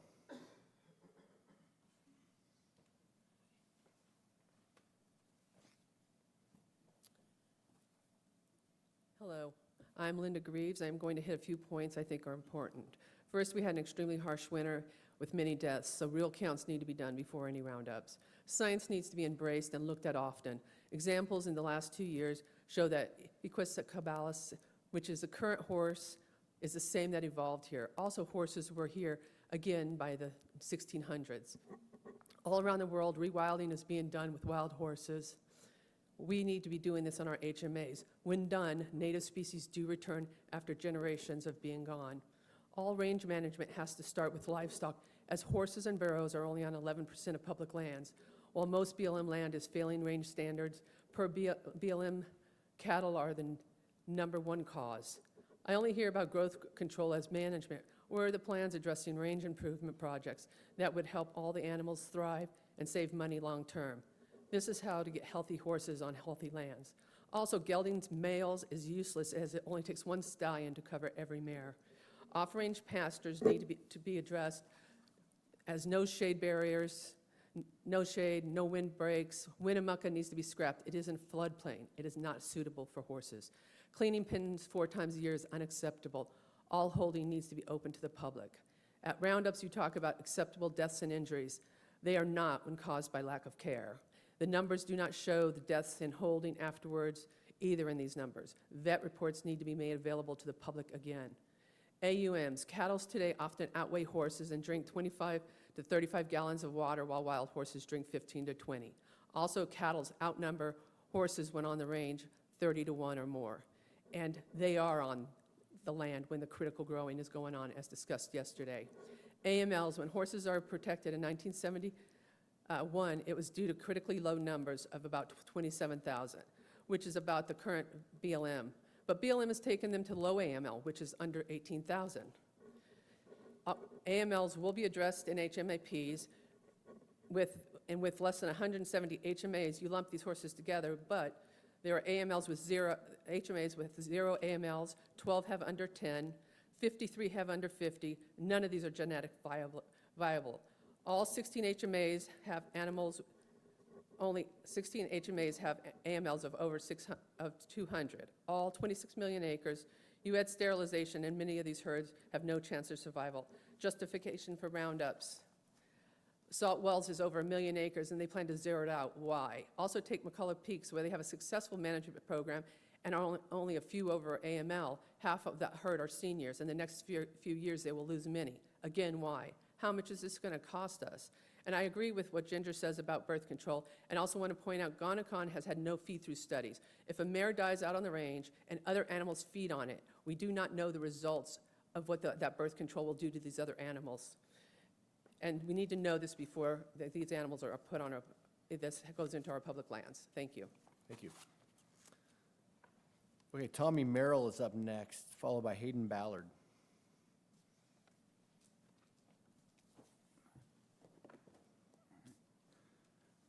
Hello. All right.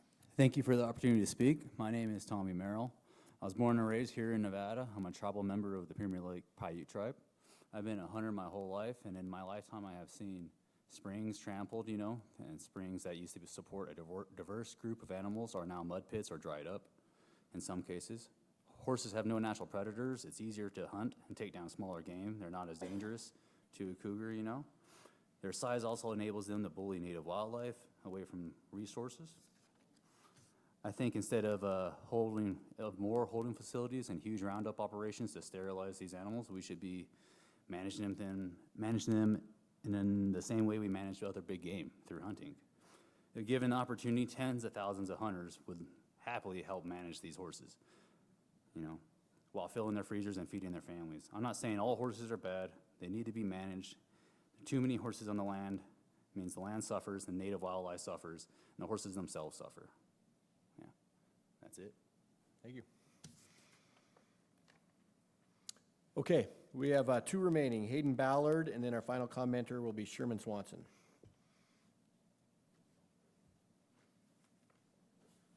Good morning, ladies and gentlemen of the board. My name is Hayden Ballard. I'm an attorney for the Utah Public Lands Office. This is my first time addressing this board, so a quick brief on who I am. Like I said, I'm an attorney. I have a law degree specializing in natural resources. I have a master's of law degree specializing in agricultural law, and I have a master's of natural resources specializing in silvopasture. And kind of my background, I grew up on a small family cattle ranch in North Arizona and southern Utah. We've been there continuously. My family has since 1927. I love horses. I dabble in horse training a little bit. I've had the opportunity through the years. I've actually trained two geldings that were adopted through this program. So I guess I approach this issue with a legal and a scientific background, as well as kind of more of a hands-on, dirt under my fingernails approach from having dealt with these horses and put them through, a training program start to finish. So it's kind of a unique perspective. And I'd like to address with my remaining 2 minutes, we've heard a lot of proposed solutions to this issue. It's extremely complex. One of those solutions is to eliminate livestock and reallocate forage to the wild horses. And I guess I'd just like to highlight two very specific points on that, kind of as two economic impacts. The first, so an AUM, an animal unit month, is the amount of forage a cow needs to live for a month, right? A horse needs 1.2 AUMs, a sheep needs 0.2. Those AUMs are bought and sold by ranchers on the open market every day when they buy and sell allotments. And so those AUMs go for about $300 to $650 in AUM. Banks, the farm credit system, the farm service agency, all loan on those AUMs. They create liens on those AUMs. And so to simply eliminate AUMs and reallocate those to horses is A, going to have a direct impact on our Western ranchers. B, it's going to have a direct impact on our Western banking system and the farm credit system in an extremely negative way. I mean, if each of these AUMs are worth $650, it takes 12 AUMs to run one cow for 1 year. So if you run 100 cows, that's 1,200 AUMs. You multiply that by 650, you get a pretty big number. The second impact, each AUM has a $100 economic impact in the local community. And that dollar gets circulated about 3 times according to different studies. And so the loss of that economic impact on our rural communities, many of which are identified by the EPA screening tool as economically disadvantaged, would be heartbreaking to see happen to our rural communities in the West. And you know, the state of Utah, we encourage proper management of all uses of the land.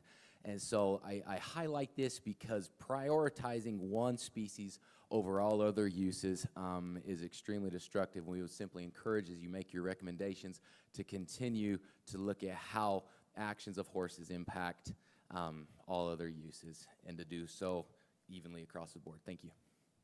Thank you. Okay, our final commenter, Sherman Swanson.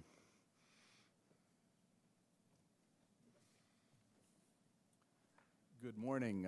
It's a pleasure to be here, and thank you for this opportunity. So I am an emeritus professor of rangeland and riparian ecology and management from the University of Nevada, Reno. I spent most of my career focusing on riparian grazing management as a puzzle to solve, and towards the end of my career I became concerned because I realized that most of the 800 plus species of wildlife in Nevada spend some part of their life in riparian habitat or in aquatic habitats that depend on riparian functions. And the physical functioning of these riparian areas is been a center of focus. It is necessary to sustain the habitat for wildlife and for all other of our land uses, multiple uses mostly. Perhaps not mining, but all of the other people who use rangelands value riparian areas. And the riparian physical functions are at risk in about 3/4 of the places in the herd management areas of Nevada where they are at risk and not recovering. So these small areas that are central to biodiversity are at risk, and because they're at risk, they're shrinking. They shrink because the water drains away, and then it's not there to support the sponge that holds the water and provides the habitat, which is really important to sage grouse for late brood rearing habitat. So late in my career, I became curious about this question of horse grazing management. I've been focused on livestock grazing management, and so we selected 10 random allotments and one meadow within priority sage grouse habitat that was in the group of meadows that we randomly selected from that were likely to be the best sage grouse late brood rearing habitat. We set up trail cameras. My students analyzed time-lapse photographs, 1,700,000 of them, and what we found is that the livestock were using them 9 times the rate of native wildlife. The good news is livestock can be moved, and recovery or duration of grazing is far more important than intensity. The second thing they found is that horses were using them 18 times more than native wildlife, twice the rate of livestock, and the horses are there season long. We don't have the tool of moving them. The meadows are falling apart because of the duration of use.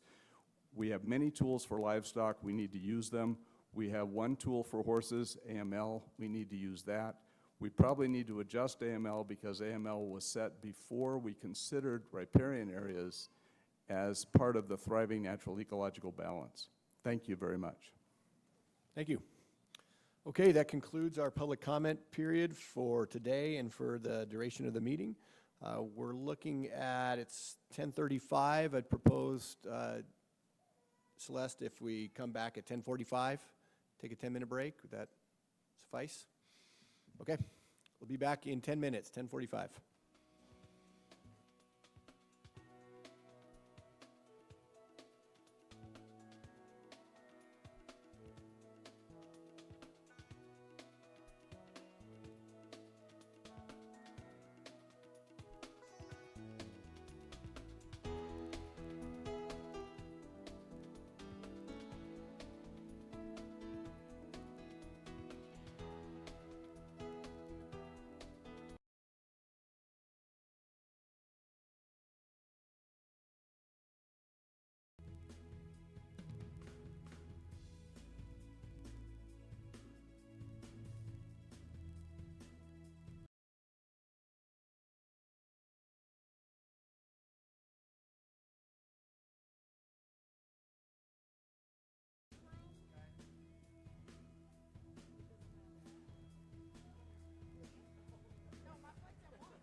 Okay, looks like we have one advisory board member we'll wait on here.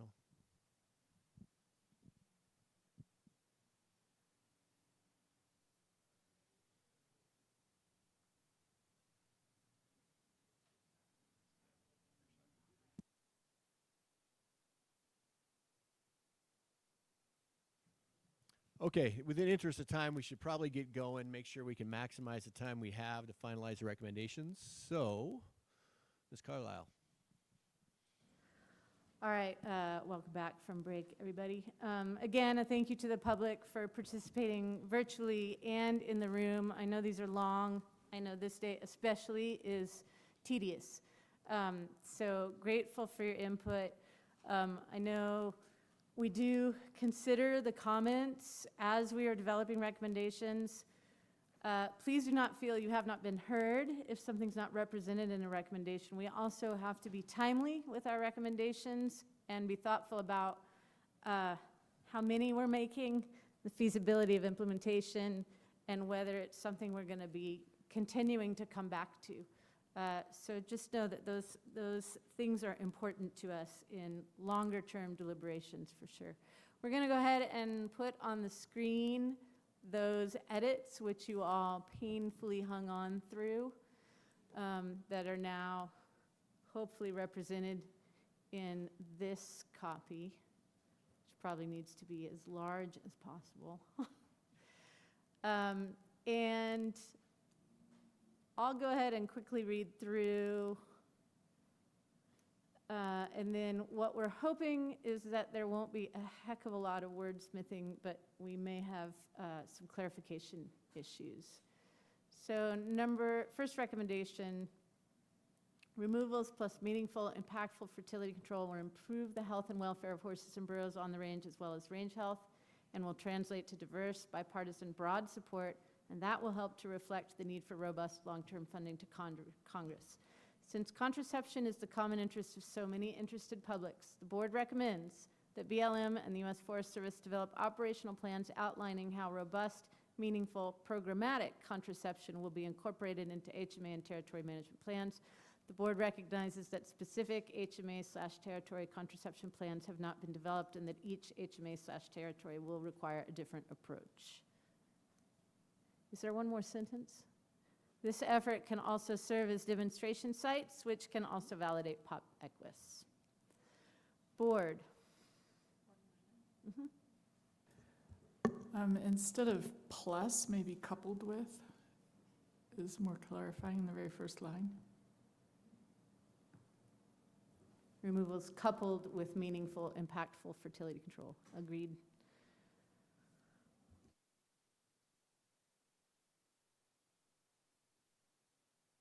Anyone else? Yep, we're about to have one other.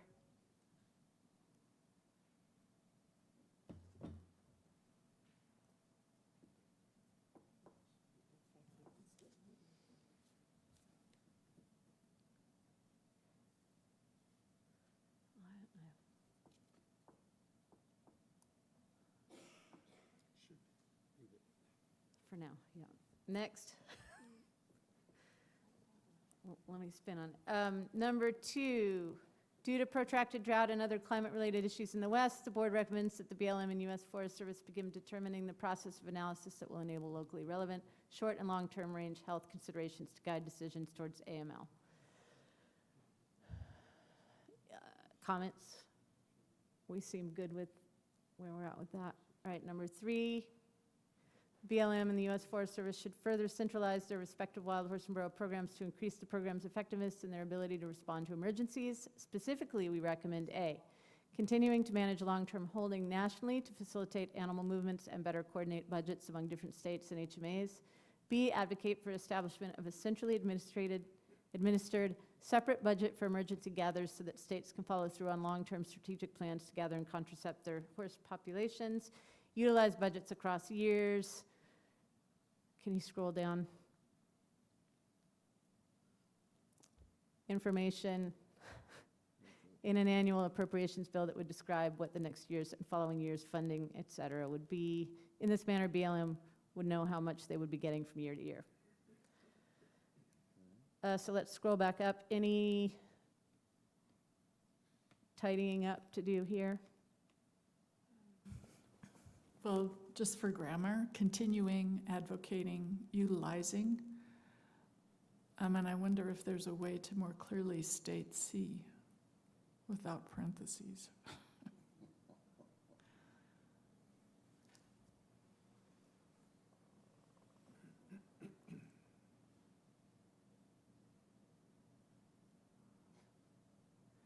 Maybe the parentheses would end after bill, and then something so that,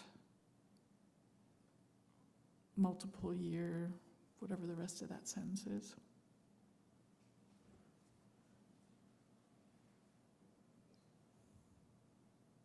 So that planning for multiple years, strategic planning can be made or something like that. Yeah, if you ended the parentheses after bill, Mm-hmm.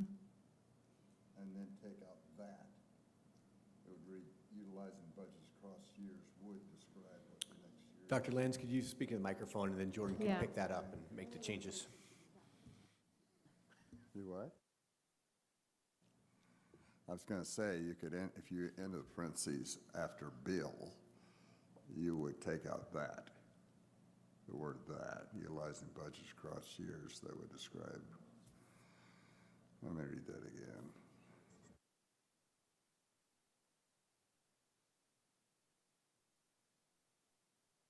That out.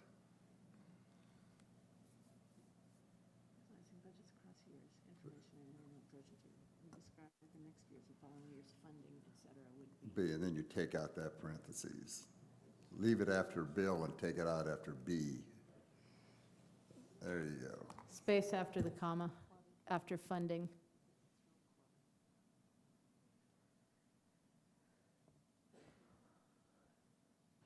Instead of the next years and following years, could we just say multiple years? Yeah.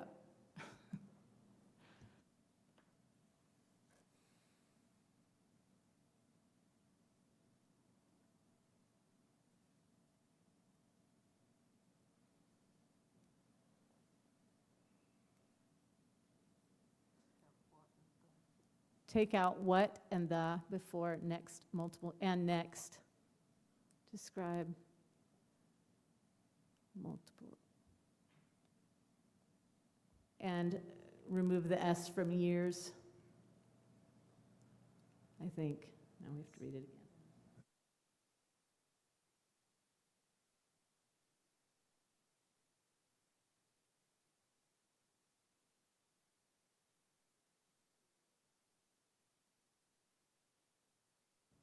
Go back up to where we can, thanks. Just let it hold for a second so we can read it. Why not just take everything that's in the parentheses out? I mean, you don't have to provide an example, do you? Couldn't you just say utilizing bills across years would describe the multi-year fund? Yeah. Remove everything in the parentheses and the parentheses. Yep.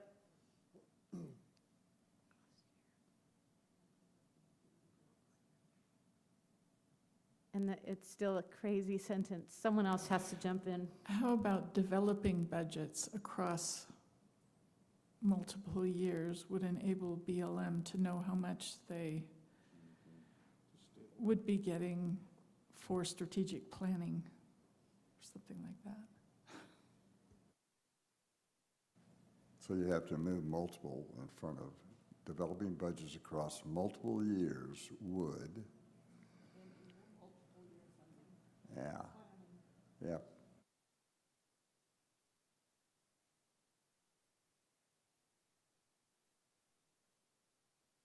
Tom, go ahead.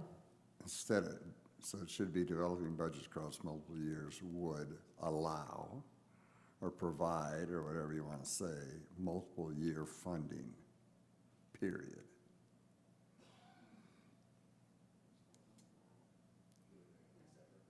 And therefore, so multiple year funding, period, And therefore, BLM would know how much they would be getting from year to year.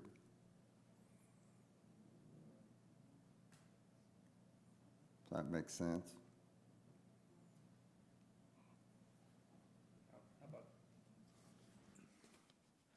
How about developing, Hang on. It's hard across pages, and also we have a lag in this internet and the connectivity, so it's really slow going. okay. So if you said in this manner, wait a minute, what happened to therefore and therefore? Therefore, BLM would know how much funding they would be getting from year to year. There you go.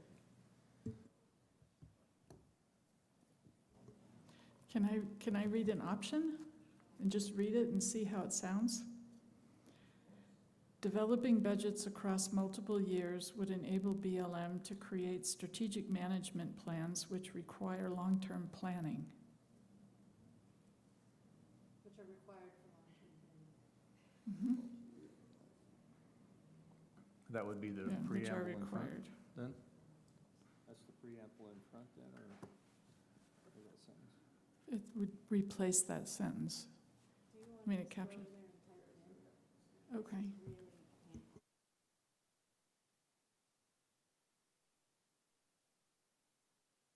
Jordan, Dr. Becker's just going to type that in because it's going to be way too difficult to.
I would suggest, that looks pretty good. I would suggest this: developing budgets across multiple years would enable BLM to create long-term strategic management plans, period.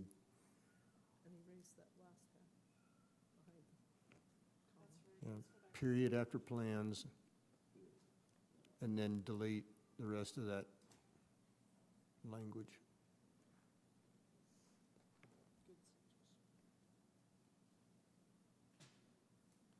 Can we just scroll back up, and I'm not going to read it out loud, but everyone just give it a quick grammatical read-through.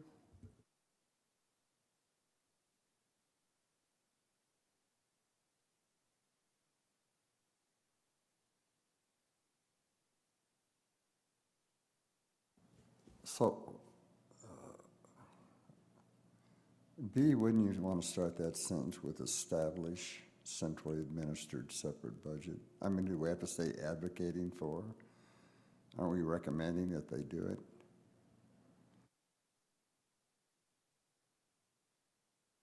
it? We are recommending that they continue to advocate for it. They cannot be the ones to do it, but they need to reinforce that it is necessary. That was the thought behind that. Well, placing, continuing, or I'll skip that one. Separate budget. There needs to be an inclusion there that carries the idea of new money, new appropriations, separate budget from new appropriations. Otherwise, we're talking about just moving money around within the budget. and we discussed that yesterday. After appropriations, the word for.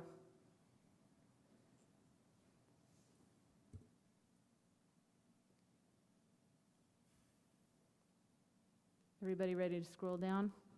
Yep. Scroll down so we can see C in its entirety. Good there? Yep. Scroll down so we can see. Any comments here? I think we should not comment on this beyond a major comment because it cannot be, it's an image. I would pose the question, do we actually, since this has been cleaned up, do we actually need this diagram?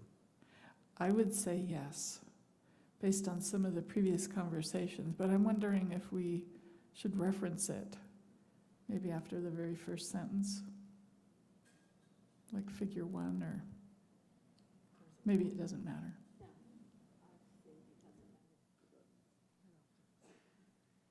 We're good to scroll down to the next one. All right. The BLM and the U.S. Forest Service should explore creative ways to garner additional funding sources and capacities, as allowed by law or statute, outside of the appropriations process that will enable effective management of horse and burro populations, for example, Colorado Senate Bill, blah, blah, blah, through the Wild Horse and Burro program, specifically A, proactively facilitating development of partnerships that would facilitate efforts to collect data to learn more about local rangeland health trends so that herd management plans can be developed. You got it, space after. I'd remove should. Or recommending that they explore the creative ways, right? Just. Yep. Yes, Jordan, you got it. Erase. And maybe in A, facilitating is used twice, but maybe the second facilitate could be augment efforts.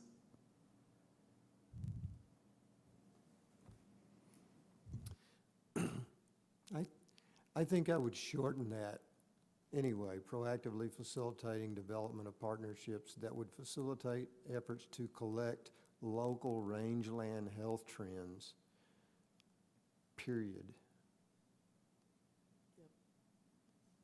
After the word collect, yeah. To collect, yes. Delete that.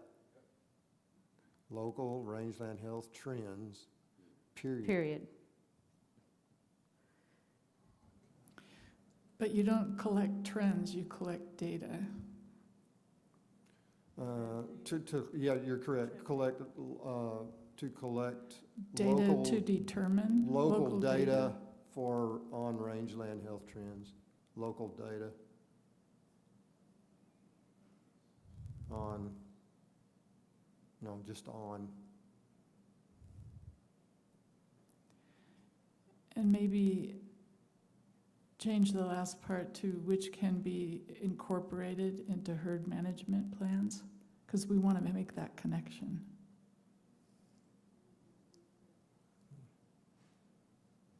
Because this has been significantly whittled down from what it was earlier. It's pretty intuitive, but yeah.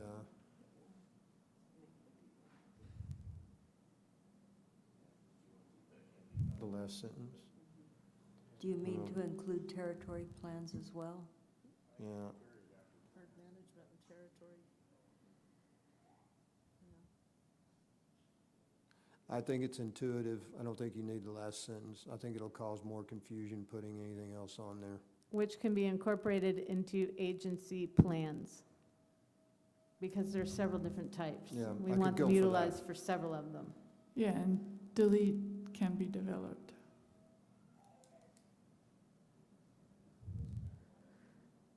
I'm going to start you from the beginning of A to make a few changes, Jordan.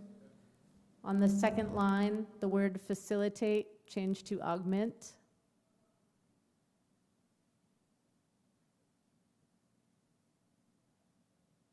Collect local data on rangeland health trends. Remove the period at the end of that sentence where your cursor is. Lowercase the very next word. Yeah, put a comma there. Yeah, put a comma before which. You said that. And the word in, should it be into? And get rid of the last 3 words and the period.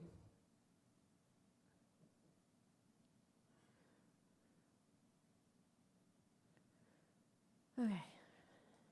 Everybody quietly read it to yourselves.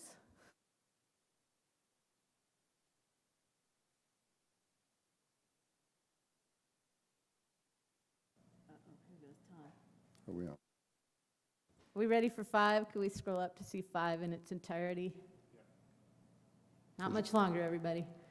All right, I'm reading it so we don't have to read them again at the end. The board recommends that the BLM, U.S. Forest Service, and tribal governments initiate/maintain discussions with other government entities and states responsible for management of free-roaming horse populations in the United States to ensure actions taken in HMAs and on territories are not undermined by emigration or immigration of horses from other areas. Comments? Yes. We're not recommending that tribal governments do anything. Tribal governments are sovereign governments and they can do whatever they want to, but we can recommend that the Bureau and the Forest Service initiate discussions with tribal governments. Wait, hang on. Can we add that to after it says initiate, maintain discussions with tribal governments and other government entities? Should it be going there? Yeah. Okay. So remove tribal governments from the first line, or move it. Celeste? Yep. One more point of clarification. Mhm. We would request a consultation with tribal governments. Yes. We Okay. would not initiate. it. Maintain, okay. The board recommends BLM, U.S. Forest Service, initiate/maintain/request discussions. Well, tell me if it works after it's up there with. That's a lot of slashes. I know. Hang on, let me just get, with tribal and other government entities and states. Does that work?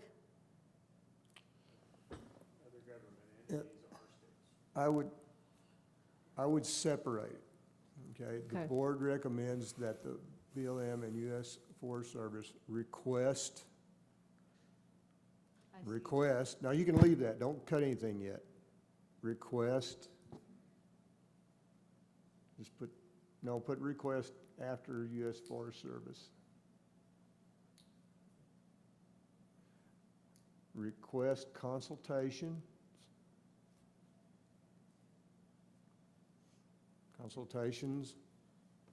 with tribal governments. No, hang on a minute. With tribal governments.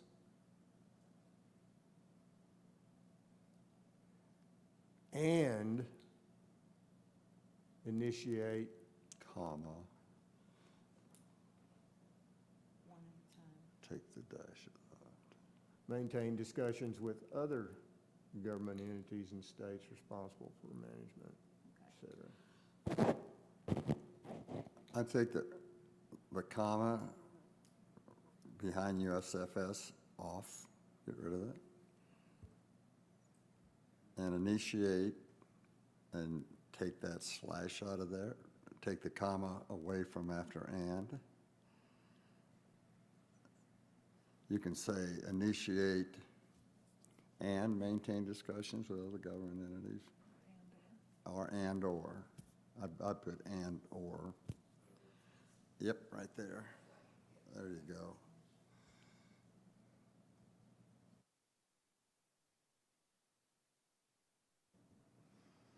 And I just have a few comments. I think those revisions are good. On the first line, I would remove the comma and put and between BLM and U.S. Forest Service.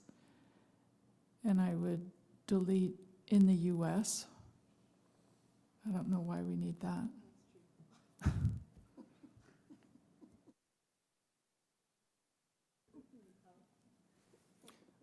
Okay, I would jump up to discussions, they're on the second line, and replace and with Replace and with.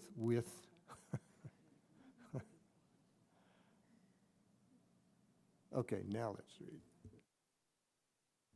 Raise of hands in the audience, how many of you feel like you're going to jump out of your skin right now?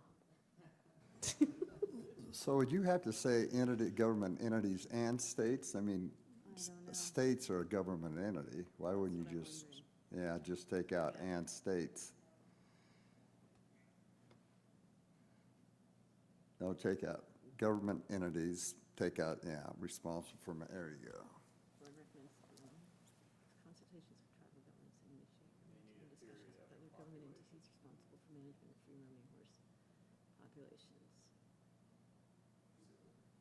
To ensure actions taken in each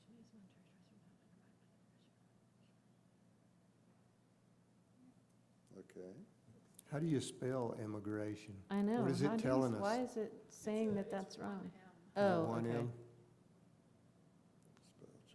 There we go. All right, are we ready to move on? Number 6, the board supports the U.S. Forest Service efforts to advocate for its own separate budget for management of wild free-roaming horses and burros, given that 20% of the total free-roaming population is on U.S. Forest Service land. That's not written as a recommendation. I thought we were just supporting their effort. Do we recommend that we support it? Well, I'm just, We're not recommending them to, we're recommending that, we did say that they're advocating for it. Okay. The board recommends the U.S. Forest Service continue to advocate for. Erase supports. So it says, the board recommends the U.S. Forest Service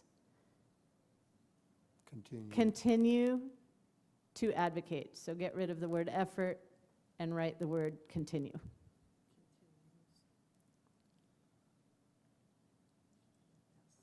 They would recommend that the U.S. Forest Service continue. All right? That, yeah, sorry. Sing it to myself. I wonder how they'll do that. Transcript. Do we need to change, just add burros to the statement above? Because it always just says horses. Since we do it below. I think it just emphasizes. Yes, but let's finish 6. Any more comments on 6? Okay, Jordan, could you scroll back up to 5? well, we can do a search at the end and do it all through them. Okay. All, I think. Now scroll down to 7. Okay. We're almost there. The board supports the commitment of the agency to the CAWP and recommends continuing internal training, increasing the level of public educational opportunities. So it should be internal training and increasing the level. Okay? Any other comments? Number 8, the board recommends continually refining and improving the level of care, handling, and treatment provided by the Wild Horse and Burro program. Specifically, we recommend CAWP bolster and expand guidelines for transportation and quarantine procedures. That's a win. All right. Now let's do the search. Could we do a search and Horses? replace for horses and just make sure that we've captured horses and burros at every opportunity?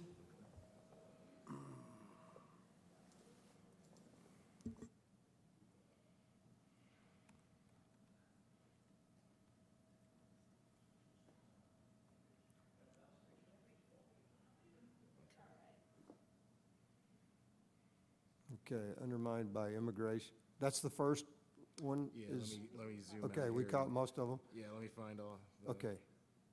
So there's the first one up there. Okay, Okay, that one's okay. Scroll down. next. Next. Next one's in number 5. So after that, horses and burros. Or burros. Whoa. horses.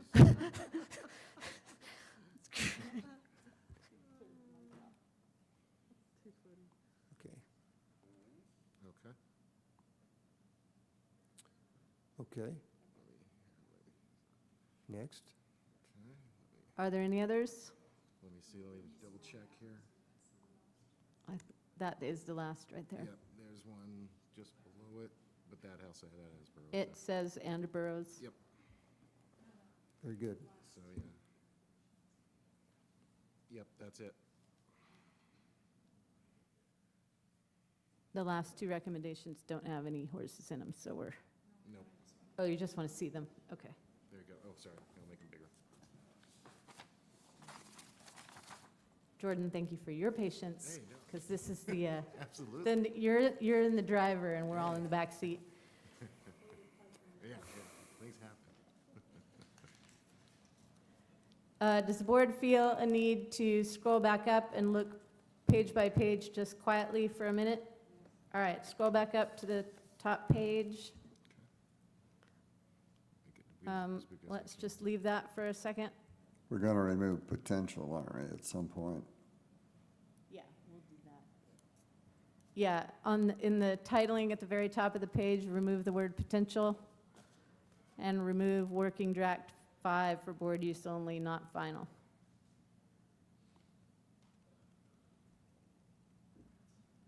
Yep. You can remove ecology subcommittee. These are all recommendations. Doesn't matter where they're from. Madam Chair, I've got one more Mhm. wrench to throw in the works. Trying to keep consistent with some of our language. So before we've used effective fertility control, proven and effective, instead of meaningful and impactful.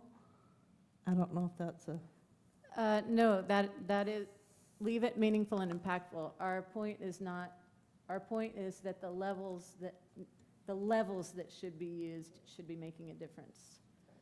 okay, Um, okay.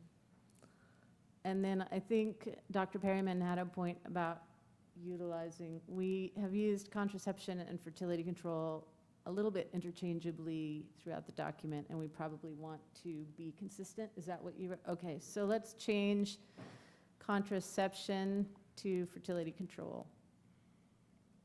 And it can be it's supposed to be in the quotes, because we're saying that particular thing is the common interest of so many interested publics. No. So we can stop at that. That's great, and we need to continue on through the document with that, I think. Right. Particularly, I think it's only mentioned here in this. I think so. in Can you this one. search for contraception and just see if we've made sure we've caught that? But I do want to go back, because that first sentence is a run-on sentence.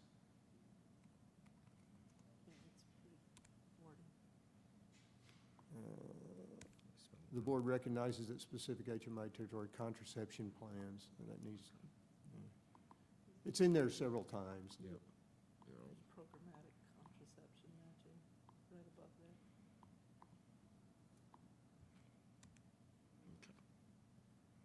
So everywhere it says contraception, change to fertility control. Okay. And we'll give you a second to do that. Instead of shouting out.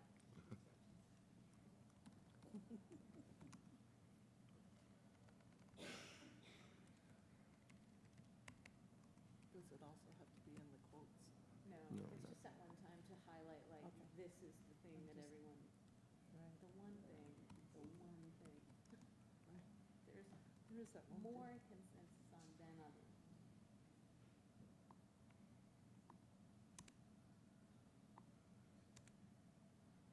Cool.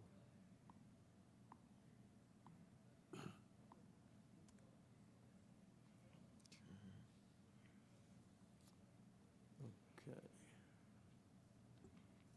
And then Jordan, once you've found all those, Yeah, I'm just, back up to the top, and we're going to try to fix that run-on. okay. Yeah, I think I got all the contraception.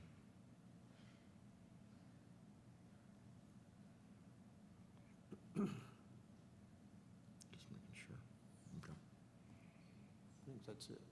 Okay.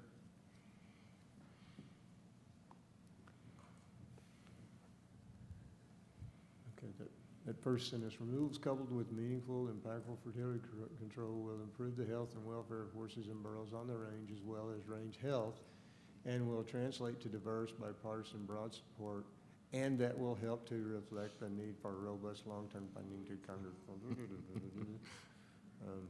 So I just delivered the. How about a pizza. period after broad support, which is in the third line down? New sentence, get rid of the and. This, and get rid of that and say this will help to reflect the need.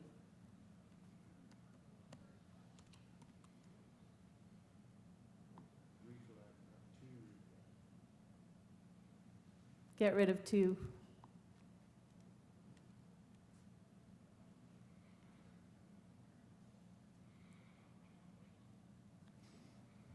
Just on that sentence where it says, this will help reflect the need for robust long-term funding, shouldn't it be from Congress, not to? Yep, from. Well, to and from. We're trying to communicate this concept to Congress. But we need the funding from Congress. I wonder if on good the enough. I second think line it's too, fine. it says health and welfare of free roaming horses and burros, as well as rangeland health.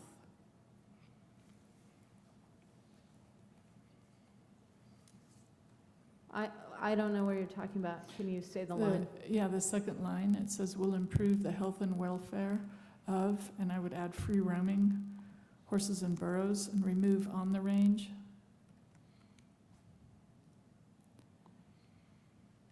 And then just as well as rangeland. Rangeland, one word, health. Get rid of range and just have health. I don't know. Yes, I would go ahead and put rangeland. Right here? Okay. Free roaming, I believe we have always put a hyphen between. Thanks.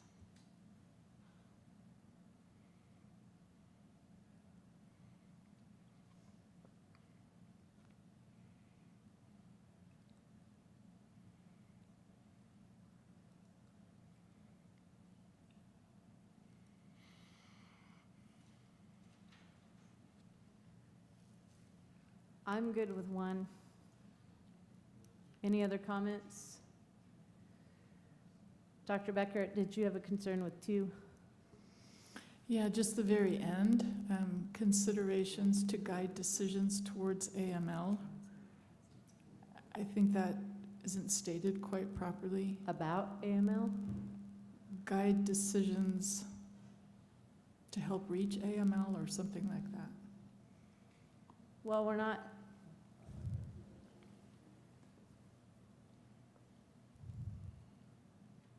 Reaching AML sounds like a gather to AML. I thought we were communicating that decisions about AML should not only be based on number, but also these rangeland health assessments and considerations. How about towards determining AML? Okay. Yep. To guide decisions towards determining AML. Okay. Let's go to where everyone can see three that wants to give Madam it. Chair, Yep. could we just jump back to number one very, very briefly? Where is the word translate? Third line. Will foster diverse, not translate to, but foster diverse. Agreed.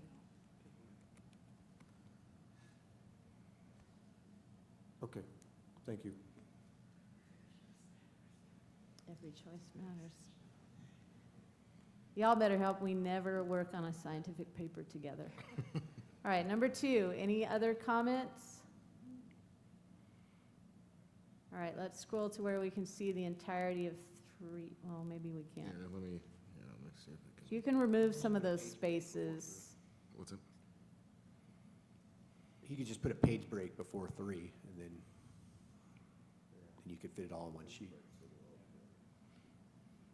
what I'm saying? Did I do it wrong? Oh, I think you did it the wrong spot.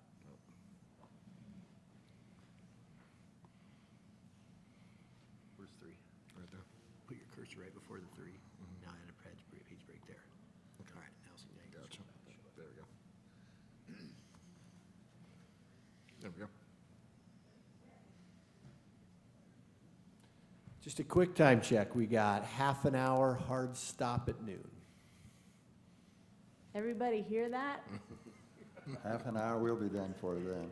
We're gonna be done real quick here. So we need to indent C, another click. I think that we can worry about formatting later because of how slow this connection is. Yeah, I can.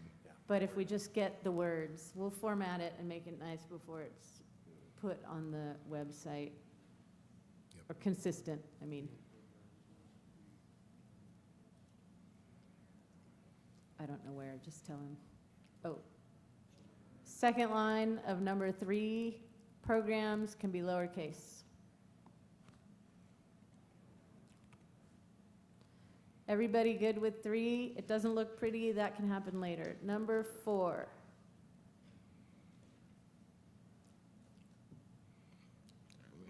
Again, we can make it pretty and consistent later. Let's just look at grammar or clarity. So the comma behind funding should be removed, additional funding sources. Or do you want them separate? It's not a funding source, it's funding and a source. I don't know, right? that was Dr. Perryman's comment, so you'll have to clarify.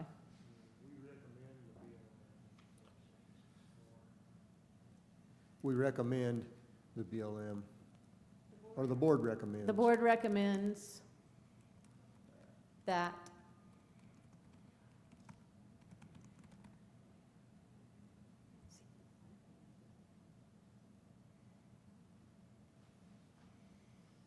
the BLM.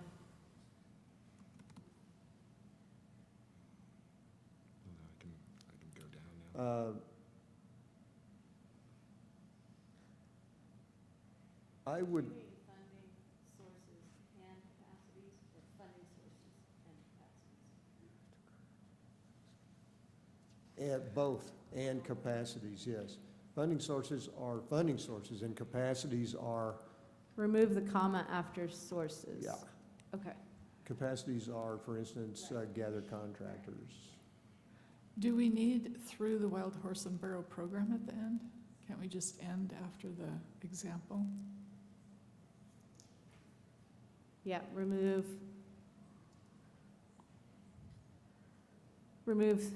after that parenthesis, through the Wild Horse and Burro program, strike all that. Yeah.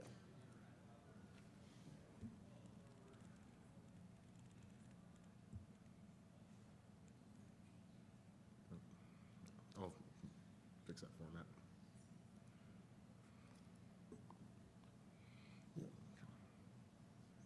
Period after the parentheses. Yes.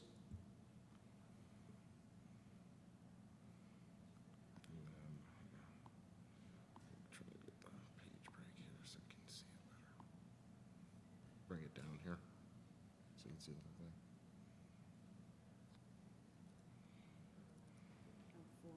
Yeah.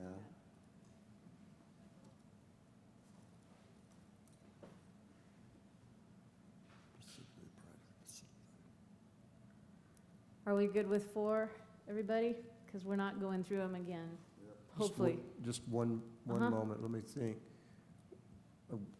I want to make sure that we encapsulate some language here that provides for professional data collection.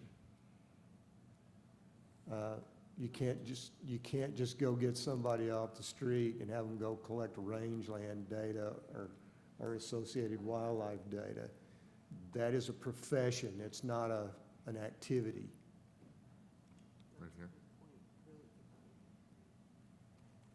Well, we need to think of the right word Yeah. to collect. Collect.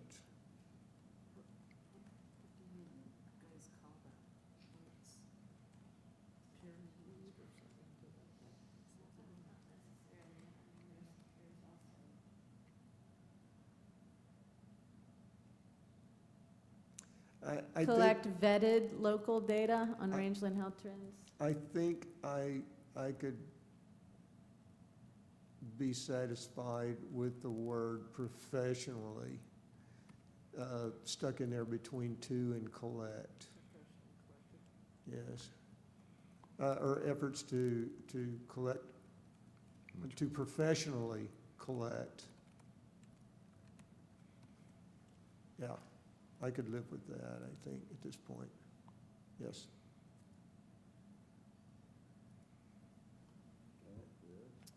All right, number 5. Read it quietly.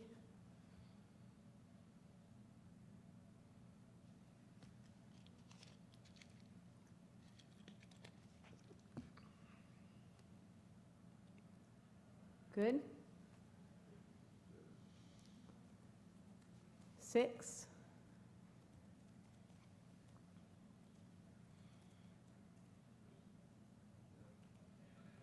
Seven.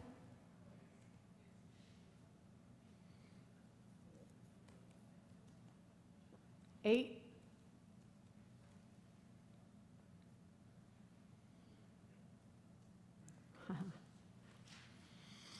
Do I have a motion from the board to approve all recommendations as seen on this screen currently, Madam Chair. barring formatting changes? Madam Chair, I would move that we accept all 8 recommendations as presented.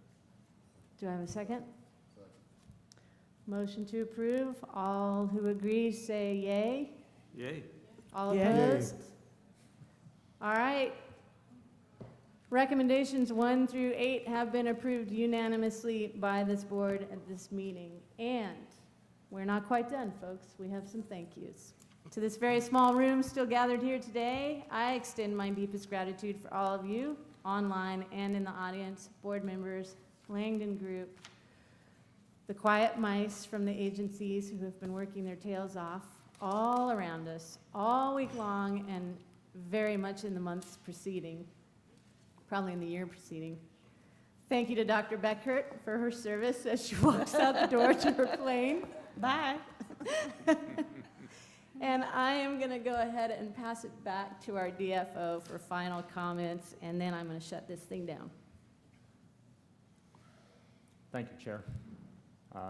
Let me just echo your thanks to everybody, in particular to the members of the public who made time out of their lives and their work to come participate and join. Thank you very much. My team knows how much I appreciate them. To you, gentlemen, thank you for your professional facilitation.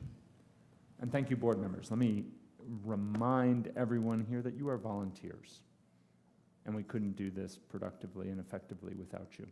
I appreciate your time and commitment, as does the director and the secretary for both agencies. Thank you. I think we're closed. Gavel? Teresa, any last words? I would just second what Brian just said. Thank you all. Biggest thank of all to Dorothea Booth. Thank you. Meeting adjourned.